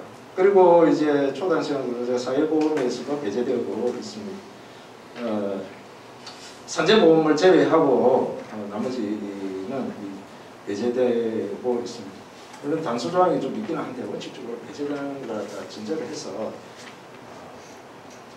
고용보험 같은 경우는 3개월 계속했을 경우는 가능하다. 그런 정도로 되고 있고요. 그래서 이제 단시간 노동자 중에서도 초단시간 노동자의 비중이 지금 늘어나고 있는 상황인데 단시간 노동자 속에서도 또 양극화가 생깁니다. 그런 상황이 있습니다. 그리고 단시간 노동자, 초단시간 노동자들 같은 경우에는 정확한 시대를 조사하는 자료를 제가 보지를 못했지만은 우리가 이제 상상하는데 5인 미만 사업장이 많지 않겠습니까? 5인 미만 사업장은 법적으로 또 적용 근로기준법 적용 배제당하고 있는 거죠. 그리고 또 간접고용 노동자들 많죠. 무슨 마트에 뭐 행사한다, 뭐 예를 들어서 무슨 음식을 시식하는 코너에 시식하면서 판매하시는 분들 이마트에 있다면 이마트 노동자가 아니고 그 행사만 주관하는 영업체 소속이겠죠. 영업체 소속이다 보니 형태이죠. 반대고용 형태의 노동자들은 이제 자기의 근로조건의 결정을 하는 때가 있어요. 일반적으로 다. 그래서 이제 노동조합을 통해서 이제 권리찾기 부분을 말씀드리려고 간접고용을 이야기했습니다. 간접고용이라도 고용주가 있으니까 노동조합을 통해서 하면 되지 않느냐. 그 고용주는 사용사 이 밑에 종속적으로 이제 도급 혹은 용역 무슨 파견 여러 그러한 간접 계약을 맺고 있는 업체이기 때문에 아무 권한이 없죠. 이것 좀 해주세요. 나도 죽겠다 하는데 사장님. 그래서 그거는 원칙에 대한 교섭이 보장이 되어야 되는데 현행 이제 노동조합법에 있으면 그런 게 없어요. 그래서 아무리 해도 이제 노동조합을 통해서 스스로 이제 이 권리를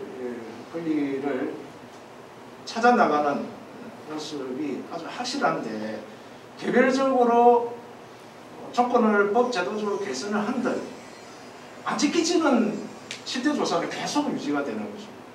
그래서 근본적으로는 노동조합을 통해서 해야 되는데 지금 헌법에 보장되어 있는 이제 33조의 노동상권 하위법률 그걸 보장하기 위해서 노동조합이 노동관계 조정법이 있는데 노동조합이 노동관계 조정법은 하위법률이 아니라 헌법에 대드는 항의법률입니다. 항의법률. 노동조합을 활동을 온전하게 자치적으로 하는 것을 금지하고 제한하는 법률입니다. 그렇지 않으면 노동자들에게 형벌을 가하는 조항이 되어 있습니다. 그래서 사회법이라고 볼 수가 없고 거의 노동형법이라고 봐요. 그래서 그것 때문에 모든 노동자들이 너무 힘들어하고 성배 감류, 민형사상, 업무방해 그렇게 되는 조건 속에서 이렇게 정말로 이런 이제 우리가 흔히 말하는 알바라고 하는 이 노동자들이 노동자가 할 권리가 얼마나 제한이 되는가 상상이 가능합니다. 그래서 어쨌든 이번에는 그 노동조합과 관련되어 지자체의 국가 지자체 역할이 이번에 이제 노동조합법에 새로 이렇게 규정이 됐어요. 근데 이제 선언적인 규정에 좀 불가하게 보이긴 합니다만은 이런 규정을 가지고 적극적으로 노동조합에 대한 활동을 지자체에서 이렇게 안 해왔는데 해도 되는 거예요 원래 이게. 그런입니다 이거. 그리고 예를 들면은 이제 이런 이제 아르바이트 같은 경우에는 이전에 캠페인 같은 거 하더라도 지금 청소 노동자에게 따뜻한 밥 한 끼, 환경미화원에게 시설 권리, 30분 배달제 폐지, 1.5 계약 폐지, 이런 사회적 의제화하고 캠페인을 벌였던 적이 있습니다. 당시에는 노동자, 아르바이트 노동자에 적용되는 건 아니지만 이런 식으로 해서 사회적으로 인식을 전환시키는 데서 부산시도 많은 역할을 할 수 있겠다라는 생각이 들어가지고 이렇게 적어봤습니다. 이 부산시에서 이렇게 좀 실천적으로 제안하는 내용은 아직까지 죄송합니다만 본인을 못해가지고 다음에도 기회가 있으면 이상입니다. 네, 제가 토론 시간을 원래 제한을 안 드리려고 그 플로우에 계신 분이 없으셔서 시간을 별로 안 제한하고 드렸거든요. 그래서 우리 김상진 실장님 굉장히 길게 해주셨습니다.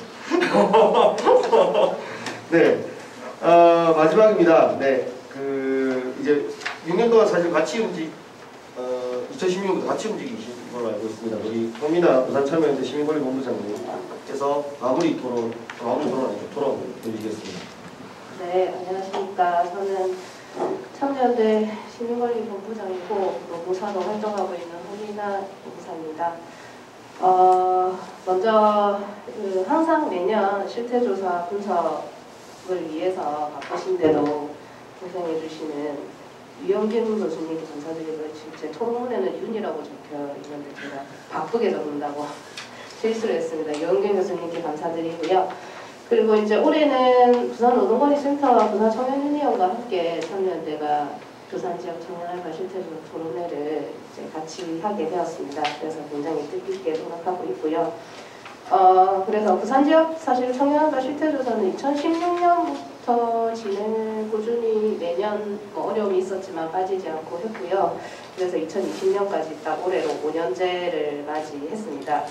근데 이제 제가 직업이 노무사이기도 하고 또 이제 청년대에서 뭐 알바 권리 지원센터나 이런 활동을 통해서 이제 최근에 사실은 뭐 어느 분야든 안 그런 분야는 없겠지만 노동 분야는 특히 제가 생각하기에 그 노동 환경이나 노동 조건이 개선된다거나 하는 점이 사실은 조금 더디게 느껴지는 그 분야이기는 해요.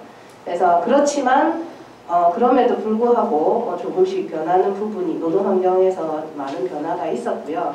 그래서 실제로 그러한 변화는 2016년부터 이어진 청년알바 실태조사를 통해서도 몇 가지 유의미한 변화점을 조금 찾아볼 수 있어서 저는 이제 2017년부터 2020년까지 최근 4년간 아니면 혹은 2016년부터 최근 4, 5년간의 부산 지역 청년알바 실태조사 결과를 바탕으로 해서 그러면 우리가 주목해야 할 점은 뭔지 혹은 그래서 이제 이걸 미루어서 앞으로의 과제가 무엇인지에 대한 부분을 작은 간략하게 정리를 하고자 합니다. 일단은 각 연도별 조사 표본을 제가 이렇게 표시를 해둔 이유는요. 2016년부터의 조사가 사실은 이게 유의미한 결과를 가지기 위해서 표본이나 이런 부분에 있어서 조금 신경 써서 크게 변화가 있거나 이러면은 그 결과 자체가 의미가 없어질 수 있기 때문에 그래서 이제 그 2016년부터 2020년까지 약 300명 가량 첫 해는 500명으로 진행이 되었지만 거의 320명, 350명, 300명 가량 그렇게 진행을 했었고요. 그리고 2017년은 조금 별도로 아까 교수님께서도 말씀을 해주셨지만 별도로 봐야 할 점은 2016년에서의 결과가 편의점 업계에 있어서 최저임금 등이 사실 열악한 근무 환경을 가지고 있어서 2017년은 별도로 편의점만 떼서 조사를 했기 때문에 그 점에 대해서는 조금 유의해 주시고 보시면 될 것 같고요. 사실은 그 교수님의 자료집 분석 결과를 통해서도 2016년부터 2020년까지 각 항목별로 교수님이 굉장히 그 추이를 정리를 잘 해주셨어요. 근데 이제 그래서 제가 그 변화 추이에 대해서 모든 거를 다 정리를 하지는 않았고요. 생각해 보시면은 최근 4, 5년간의 그 노동 환경의 이슈가 꽤 있었거든요. 노동계 이슈가 주 52시간의 노동시간 단축이라던가 휴일 부분이라던가 연차휴가 부분이라던가 이제 그런 부분에 있어서 굉장히 많은 변화가 있었지만 언론이나 가장 많이 주목되었던 점은 사실은 최저임금의 부분이라고 보시면 될 것 같아요. 근데 이제 단순히 최저임금이 상승된 것에 따라서 그러면은 그 최저임금 상승에 대해서 우리 일하는 청년 알바 노동자들의 최저임금 상승이면 만족하느냐 하지 않느냐에 대한 부분은 명목적으로 그냥 단순한 부분일 거고요. 그래서 그러면 최저임금의 상승으로 임금의 수준은 어떻게 변화되었는가? 그러면 최저임금이 상승되면서 노동시간은 변화가 어떻게 되었는가? 혹은 노동 강도는 어떻게 되었는가? 이런 점을 조금 주목할 수 있을 것 같아서 보시면은 이제 사실은 2017년 최저임금이 6,470원이었거든요. 근데 이제 2018년이 7,530원으로 대폭 상승한 해예요. 그래서 이 해에 최저임금 관련한 이슈가 사실은 굉장히 많았고요. 그 후에 이제 2019년에는 이제 8,350원. 그 폭이 점점 줄어서 2020년에는 8,590원이고 내년에는 이제 더 줄어서 8,720원의 폭을 가지고 있는데 그 인상의 폭은 줄었지만 최저임금은 사실 매년 꾸준히 증가하고 있는 거는 실질적으로 확인할 수 있는 일이긴 한데 그럼 그것과 관련해서 임금이나 노동시간이 어떻게 변경되었는가, 변화되었는가 부분을 본다고 하면 주당 노동시간 평균은 이거는 물론 주당 일주일에 평균 근로시간이 어떻게 되느냐에 대한 부분을 해서 근로시간을 실질적으로 곱한 결과치이긴 하지만 그래서 어느 정도의 평균 근로시간을 예측은 할 수 있는 부분이라고 보여집니다. 그래서 2017년에는 주당 노동시간 평균이 27.7시간, 2018년에 24.3시간, 그래서 2020년에 와서는 17.5시간으로 사실은 주당 노동시간이 점점 줄어드는 것을 알 수가 있고요. 그래서 제가 보기에는 여기 교수님께서도 말씀해 주셨지만 이것은 최저임금이 늘어나는 데에 대한 사업주가 부담을 줄이기 위해서 그러니까 최저임금이 늘어나게 되고 근로시간을 그대로 가져가게 된다고 하면 주휴시간에 대한 부담과 그 시간 늘어나는 거에 대한 부담이 있으니 그 비용을 줄이기 위한 이제 그 관련성이 있는 것으로 추정이 되고요. 그리고 주당 15시간 미만 노동자에 대해서는 주휴수당이 지급을 하지 않아도 된다라고 하는 아까 그 신상기 실장께서 말씀해 주셨듯이 주휴수당 부담 규정이 법적 규정이 적용되지 않습니다. 그래서 그런 부분 때문에 2017년에는 21% 주당 15시간 미만 노동자의 비율이 2018년에는 27.8% 그다음에 2019년, 2020년에는 40%대로 증가를 했어요. 그러니까 주당 사주 평균에서 일주 노동시간이 15시간 미만이 되는 노동자의 청년 알바 노동자가 이제 늘고 있다라고 하는 거를 추세로 알 수 있을 것 같습니다. 그리고 이제 또 한 가지 그럼 임금 총액에 대한 부분을 본다고 하면 아까 교수님께서 설명을 해주셨지만 이 중간값에 대한 부분을 본다고 하면은 중간값에 대해서는 실질적으로 이제 임금 자체에 대한 평균값은 나온다고 볼 수 있겠으나 중간값을 본다고 하면은 2019년, 2020년에는 각각 13만 3천 원, 13만 7천 원 정도로 최저임금 내에 상승하였는데도 실제로 임금 총액 인상에 그러니까 물가 상승에 물가 상승이 반영된 임금 총액의 인상의 효과는 없는 걸로 추정을 해볼 수 있을 것 같습니다. 그래서 올해 이제 그 주당 15시간 미만 노동자가 작년에 이어서 올해도 사실은 늘어난 부분이 있어서 최근에 2개 이상의 알바 노동을 하는지에 대한 항목을 최근에 이제 추가로 한 부분에 있어서도 주당 노동 시간이 짧을수록 2개 이상 알바 노동에 투잡을 한다라고 하는 비율이 많은 걸로 나타나는데 이걸로 보더라도 그 아까 노동관리센터 조은별 실장님께서 발제문에서도 말씀해 주셨듯이 청년 노동자의 근로 형태가 주로 초단시간 근로, 특히 10대에서 변화되고 있음을 알 수 있습니다. 그래서 사실은 그 최저임금 이슈가 가장 이제 굉장한 이슈였어서 첫 번째로 이것에 대해서 말씀을 드렸고요.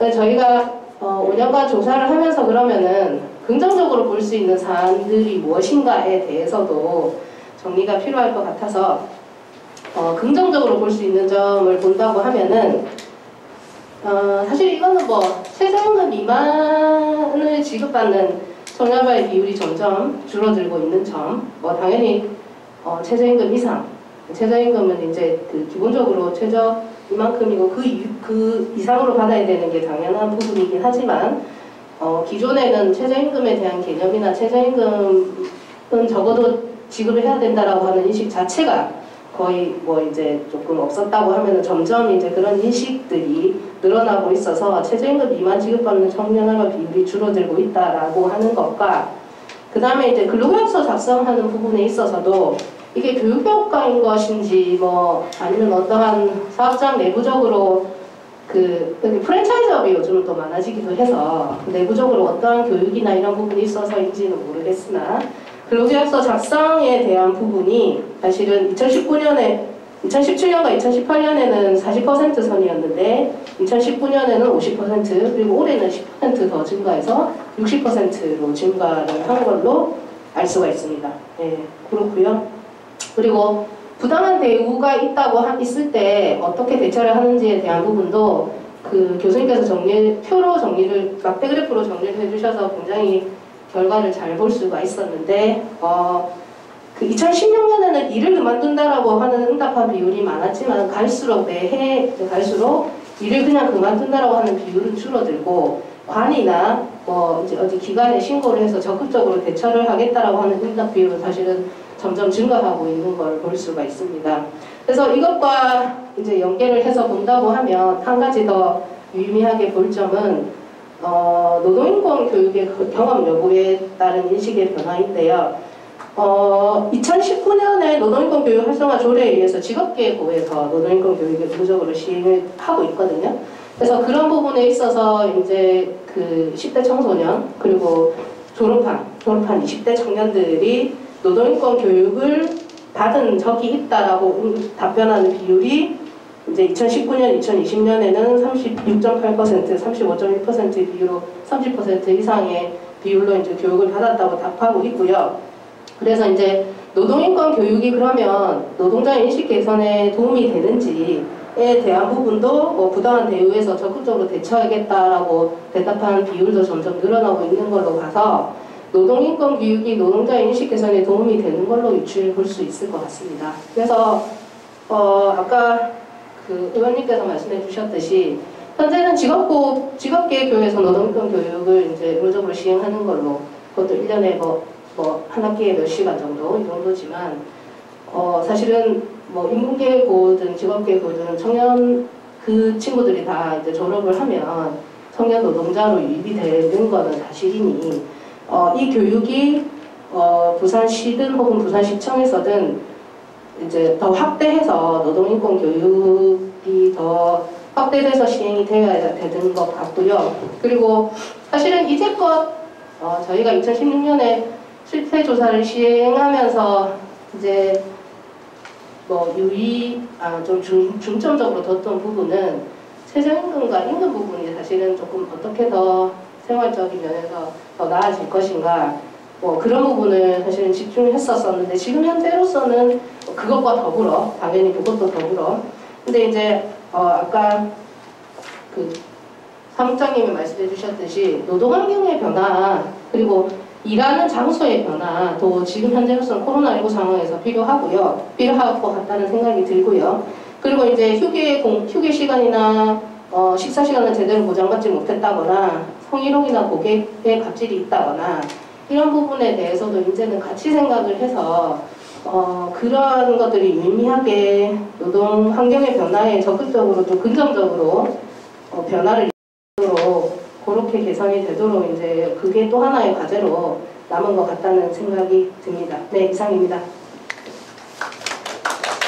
네, 정민호 선생님 감사합니다. 그래서 저희가 지금 토론으로 오셨던 5분의 이야기를 모두 다 들었습니다. 사실 그 오늘 발표하셨던 내용에서 저희 궁금한 사항들이 저도 있긴 합니다만 뭐 전체적인 지금 진행 사항이나 시간들이 조금 초과된 관계로 오늘 발제하셨던 두 분의 의견 먼저 좀 마무리하는 의견을 좀 들었으면 좋겠고요. 혹시 그 전에 토론자분들께서 한마디 더 하고 싶으신 의견이나 생각이 있으신가요? 네.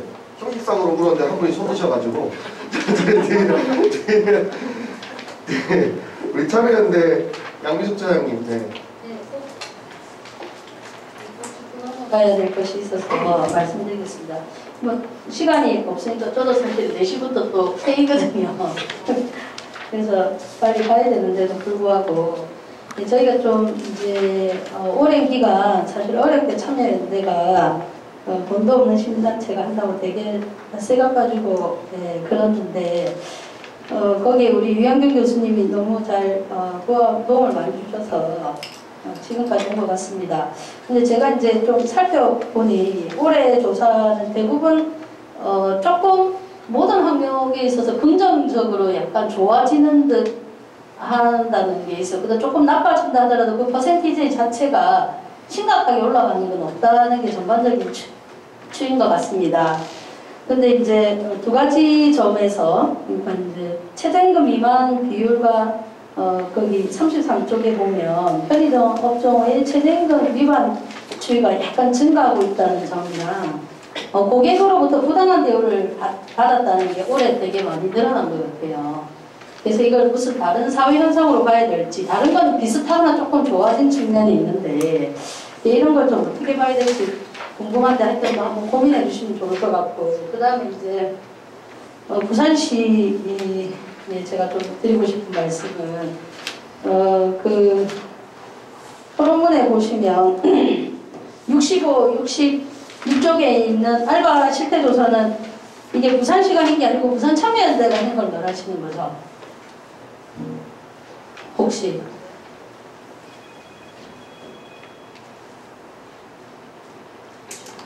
(65쪽) (66쪽에) 있는 알바 실태 조사 관련해 참여연대 가신 거죠?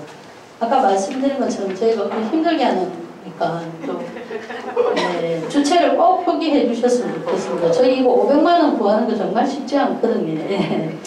그래서 그런 거 갖고 그다음에 좀 이제 발표문을 미리 드렸는데 좀 부산시가 좀 발표문에 맞는 좀 대안이나 대책을 좀 마련하는 좀 토론을 해주셨으면 얼마나 좋았을까 하는 좀 아쉬움이 들고 그다음 청소년 노동관리보호법 이거 같은 경우에는 지금 이제 경제진흥원에서 하신다고 했는데 이게 지금 교육청에서도 하고 있거든요. 아까 그 시민단체도 이제 교육청에 위탁을 받아서 하는데 사실 이런 부분은 부산시 전반적으로 좀 통폐합을 해서 통합을 해서 해야 되는데 이 부분은 좀 부산시가 중간에 앵커로서 역할을 하면서 청소년 노동인권 교육이나 이런 것들은 통합해서 특히 특성화거나 이런 학생들한테는 반드시 좀 해야 될 게 아닌가라는 생각이 들어서 하나 말씀드리고 그 다음에 아까 조은별 우리 실장님한테는 아까 10대가 초단 시간도 늘어나지만 장시간도 늘어난다고 했잖아요. 그래서 뭐 이건 추측인데 보통 이제 플랫폼 그 라이더들이 10대가 많지 않습니까?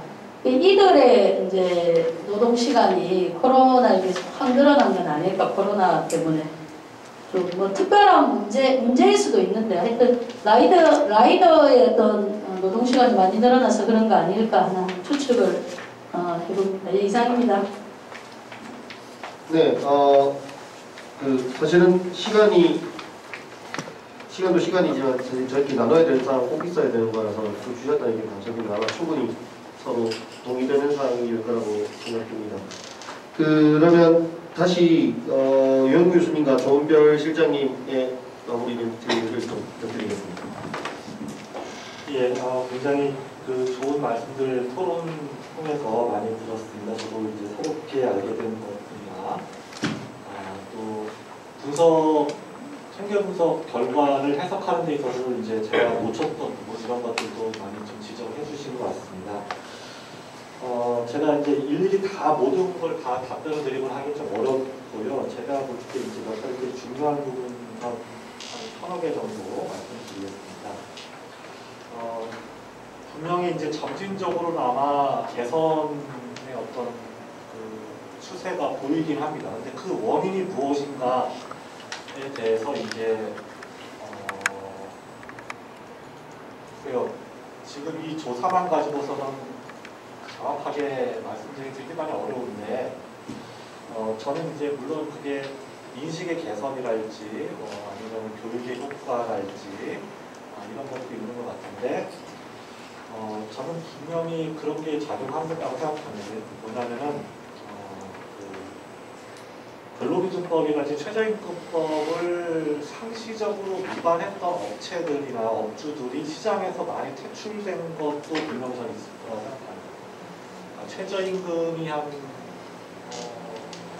18년, 19년 굉장히 큰 폭으로 오르고 지금은 저희가 이제 2008년 금융위기 이후부터 한 10년 넘게 자영업 시장 계속 구조조정을 점진적으로 계속 구조조정을 하고 있죠. 근데 이게 그 최저임금 급격한 인상과 올해 코로나 사태로 인해가지고 그것이 훨씬 더 빨랐다고 볼 수 있습니다. 그래서 2019년에 우리나라 그 자영업 규모가 25%였는데 올해 지나고 내년 초에 아마 그 통계가 나올 것 같은데 한 20% 아래로 내려가지 않냐는 지금 예측을 하고 있어요. 그게 뭐냐면은 자영업 시장에서 수익이 낮거나 아주 영세한 자영업들부터 이제 퇴출 당하게 되겠죠. 그러니까 이제 그나마 버틸 수 있는 조금 규모가 있고 수익성이 있는 업주들만 현재 살아남아 있는 걸 수도 있습니다. 그렇기 때문에 이런 데 경우에는 당연히 어떤 그 자기 고용하고 있는 노동자들, 청년들한테도 퇴출된 업체에 비해서는 훨씬 좋은 대우를 해줄 가능성은 높겠죠. 그러니까 당연히 이제 현재 존재하고 있는 알바 사업장만 우리가 조사한 거기 때문에 생존자들만 조사한 거죠. 그러니까 그렇기 때문에 개선이 이루어진 거일 수도 있다. 이걸 좀 고치지 않았으면 좋겠고요. 그 다음에 이제 그 노동인권 교육과 관련해서 사실 이제 말씀을 해주셨는데 제가 이제 올해 이거 말고도 이제 교육청 프로젝트를 했어요. 노동인권 교육 실태조사를.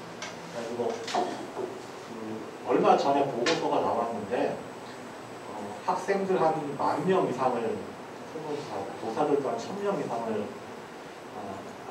굉장히 많이 했는데요.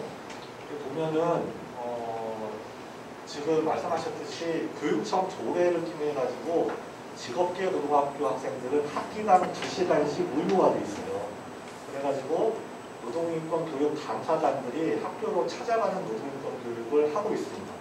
거의 100% 다 하고 있습니다. 직업계 학생들은 1학년, 2학년, 3학년 모두 다 매 학기마다 2시간씩 합니다. 그래가지고 실제 이 친구들은 그나마 이제 그런 걸 많이 들어요. 근데 물론 제가 이제 수업을 참관도 가봤는데 한 3분의 1 자고 있고 3분의 1은 눈을 뜨고 있지만 사실상 듣고 있지는 않고 나머지 한 3분의 1 정도는 잘 듣습니다.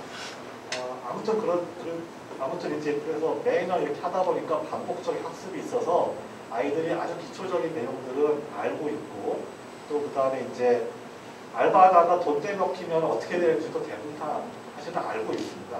그리고 그 뭐라고 그러죠? 요새는 네이버나 이런 데 검색만 해봐도 바로바로 나오니까요. 옛날에 비해서 훨씬 더 그런 지식들이 많이 보급되어 있고요. 근데 이제 약간의 이제 잘못 알려진 거나 좀 그런 게 있는데 뭐냐면 정규 교육 과정에 노동 과목은 없습니다. 노동 과목은 없는데 과목 안에 내용으로는 분명히 들어가 있어요. 지금도 중학교 공통 과목이 사회랑 그다음에 고등학교 문이과 공통 과목이 통합사회에 이 청소년 알바랄지 청소년들이 알아야 할 노동법 기초적인 내용 이런 거는 내용 요소로 들어가 있어요. 그리고 이게 그래서 전국의 모든 중고등학교 학생들한테 교육이 이루어지고 있어요. 단 그게 시수가 한 시수, 뭐 2시수 있다. 굉장히 짧은 거죠. 예. 그리고 선택 과목인 뭐 정치와 법이라고 하는 과목의 경우에 훨씬 더 자세하게 노동법이 나와 있고요. 그 다음에 직업계 고등학교 학생들은 성공적인 직업생활이라고 해서 1학년 때 배우는 필수 과목에 단원이 아예 노사관계 이런 거 다 들어가 있습니다. 옛날에 비해서 굉장히 교육과정에서 노동 요소들이 많이 가르쳐지고 있어요. 그렇기 때문에 아까 이제 그 10대 아이들의 경우에 굉장히 높게 나올 수밖에 없는 건데 문제는 뭐냐면 이게 교사들이 몰라요. 그러니까 반대입니다. 옛날에는 교사들이 뭘 알아가지고 아이들한테 가르쳐주는 게 교육의 일차적인 이거잖아요. 순서죠. 근데 요새는 아이들이 더 많이 알고 있고 교사들이 더 잘 몰라요. 그러니까 교육이 외주화되는 겁니다. 그러니까 외부 강사들이 가서 이제 노동인권이 뭐고 이걸 가르치는 거죠. 그러니까 이게 좀 순서가 좀 바뀌어 있는 게 있고요. 또 하나는 뭐냐면 저는 개인적으로는 정규 교과목에 노동 과목을 하나 새로 만들어야 된다는 의견에 대해서 저는 반대입니다. 왜냐하면 그렇게 될 수가 없기도 하거니와 그게 과연 실효성 있는 방안인지에 대해서 저는 의문을 갖고 있어요. 그러니까 문제는 뭐냐면 사회교과서나 윤리교과서나 아니면 이런 데 분명히 진로 들어가 있고 그걸 확대해야 되고 내실화시키는 게 더 중요한 과제인데 그러려면 사실은 여론전이나 시민사회 이런 게 필요합니다. 그러니까 국가교육과정은 매년 5년마다 한 번씩 큰 개편을 해요.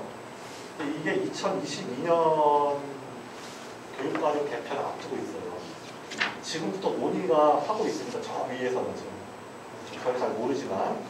근데 여기에서 사실은 지자체에서든 뭐 권익센터에서든 아니면 참여연대나 이런 시민단체에서든 아니면 교육단체에서든 아니면은 민주노총이나 이런 이제 노동조합에서든 이것을 신경을 거의 안 쓰고 있습니다. 근데 그게 시수를 1시간 더 늘리는 거 내용 요소를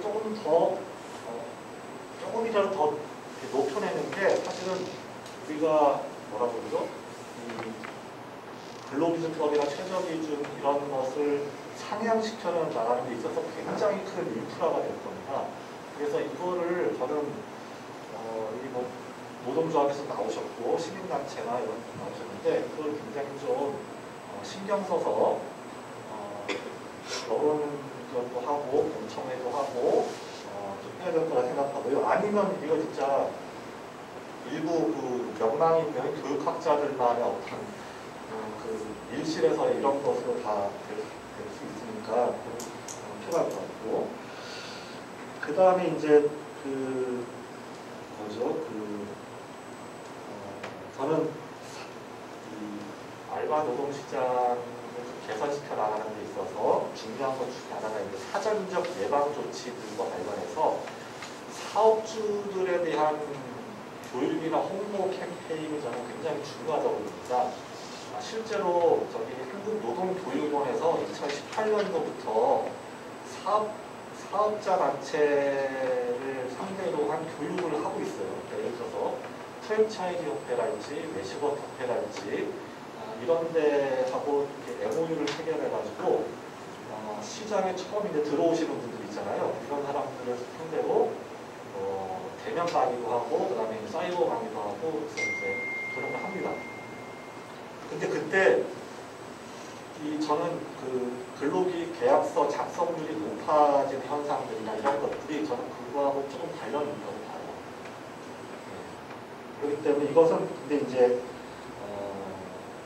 사업주들을 움직이려면 시민단체는 힘이 별로 없을 거라 생각을 하고 노동권익센터랄지 단체랄지 이런 이제 공적인 기관에서 의회랄지 이런 쪽하고 좀 이쪽을 어떻게 좀 더 잘 할 수 있을까를 좀 의논을 하시면 어떨까 이런 생각을 좀 해보게 됩니다. 이상으로.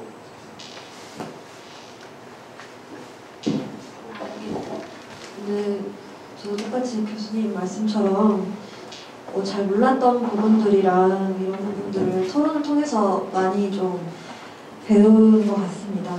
그러면서도 한 몇 년 전에 이런 비슷한 조사를 아까 했다고 말씀을 드렸는데 그때부터 계속 조금 아직 진전되지 않고 있는 게 청소년에 대한 노동 교육에서의 계속 논의가 좀 많이 머물고 있다.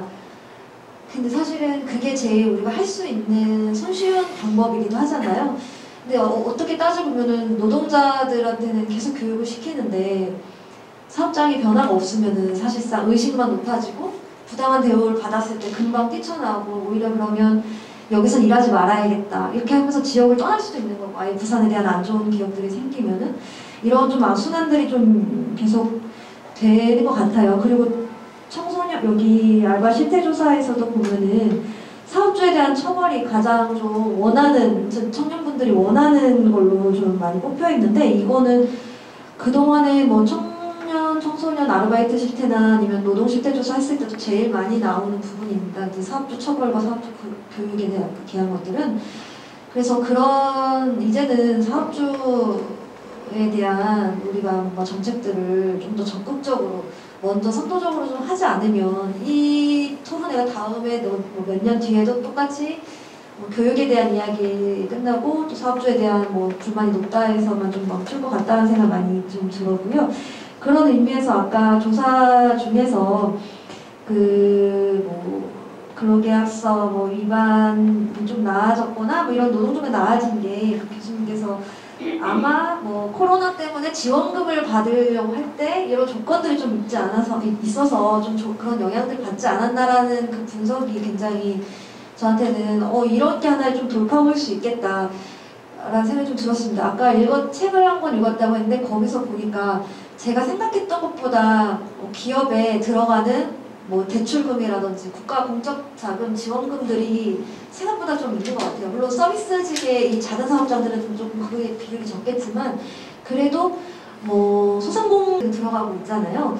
이런 부분에 있어서 이용을 해서 뭐 노동 조건을 개선하고 이렇게 하지 않으면은 뭐 지원이 되지 않는다라는 조건들을 좀 더 강화한다든지 이런 부분에 틈새적으로 해서 조금씩 노동 조건을 공적인 영역에서 좀 먼저 사업장 변화를 좀 시켜주고 그 다음에 청년들도 본인이 부당한 대우를 받았을 때 교육을 통해서 신고를 하고 이런 것들이 좀 쌍방으로 이제는 가야 되지 않을까라는 생각들이 좀 많이 들었습니다. 그래서 이런 뭐 좀 선도적인 변화를 통해서 저희 노동존중 부산이 이런 거를 좀 나중에 자랑할 수 있게 저희는 뭐 지원을 할 때 지원금 신청할 때 이런 조건들을 받아서 하고 있습니다. 그래서 그거 덕분에 실제로 소상공 작은 사업장이지만 노동 조건들이 많이 개선되고 있습니다를 또 어필할 수 있는 그런 정책들을 좀 고민을 해볼 필요가 있겠다는 생각이 좀 많이 들었습니다. 네, 이상하겠습니다.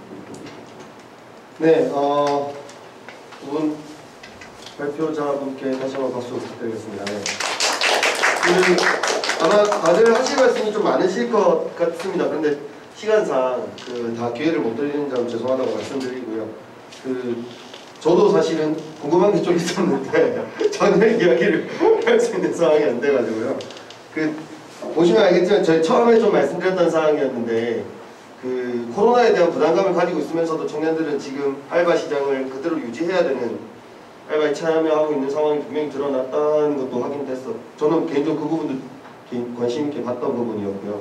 그리고 아까 우리 교수님과 이제 홍명분이 초반에 잡아주신 2016년도 조사부터 변화 과정 한번 잡아주셨는데 저는 사실은 기초적인 상황이 이제 좀 확보됐던 거 아닌가 약간 변화를 통해서 좀 나아지고 있다라고 하는데 그 나아지고 있음이 나아지고 있다가 아니라 충족되고 있다는 거지 않습니까? 가장 기초적인 수준에 대한 점검이 어느 정도 확보가 되기 시작했다면 이제는 기본적인 상황으로 넘어가야 될 것 같다는 생각이 듭니다. 이용하시는 서비스 고객이라면 고객과의 어떤 마찰이라든지 고용주와의 어떤 관계라든지 아까 신성일 실장님 말씀해 주셨던 것처럼 그리고 또 청년들이 가지고 있는 노동시장 자체가 단기간 노동시장 자체가 일반적인 통상노동시장과 굉장히 관련성이 높다는 말씀까지도 미시적인 부분, 거시적인 부분 함께 움직여야 되는 상황을 보여주는 거라고 생각합니다. 물론 가장 크게 그분에 가장 중요한 건 아마 청년들 세대일 거라고 생각을 하고 청년들 세대가 어떻게 지낼지에 대한 이 실태 조사가 지속적으로 이루어져야 된다는 필요성도 분명히 확인됐던 거라고 봅니다. 두 분의 발표자분 그리고 5분의 토론자분께 다시 한번 감사드리고요. 저희가 정해진 시간보다 조금 더 길어졌었는데 이 영상 끝까지 봐주시는 분들이라면 더 관심 많이 가지시고 마지막까지 함께 힘내주셨으면 좋겠다는 부탁 말씀드립니다. 네, 여기까지 마무리하도록 하겠습니다. 다들 수고하셨습니다.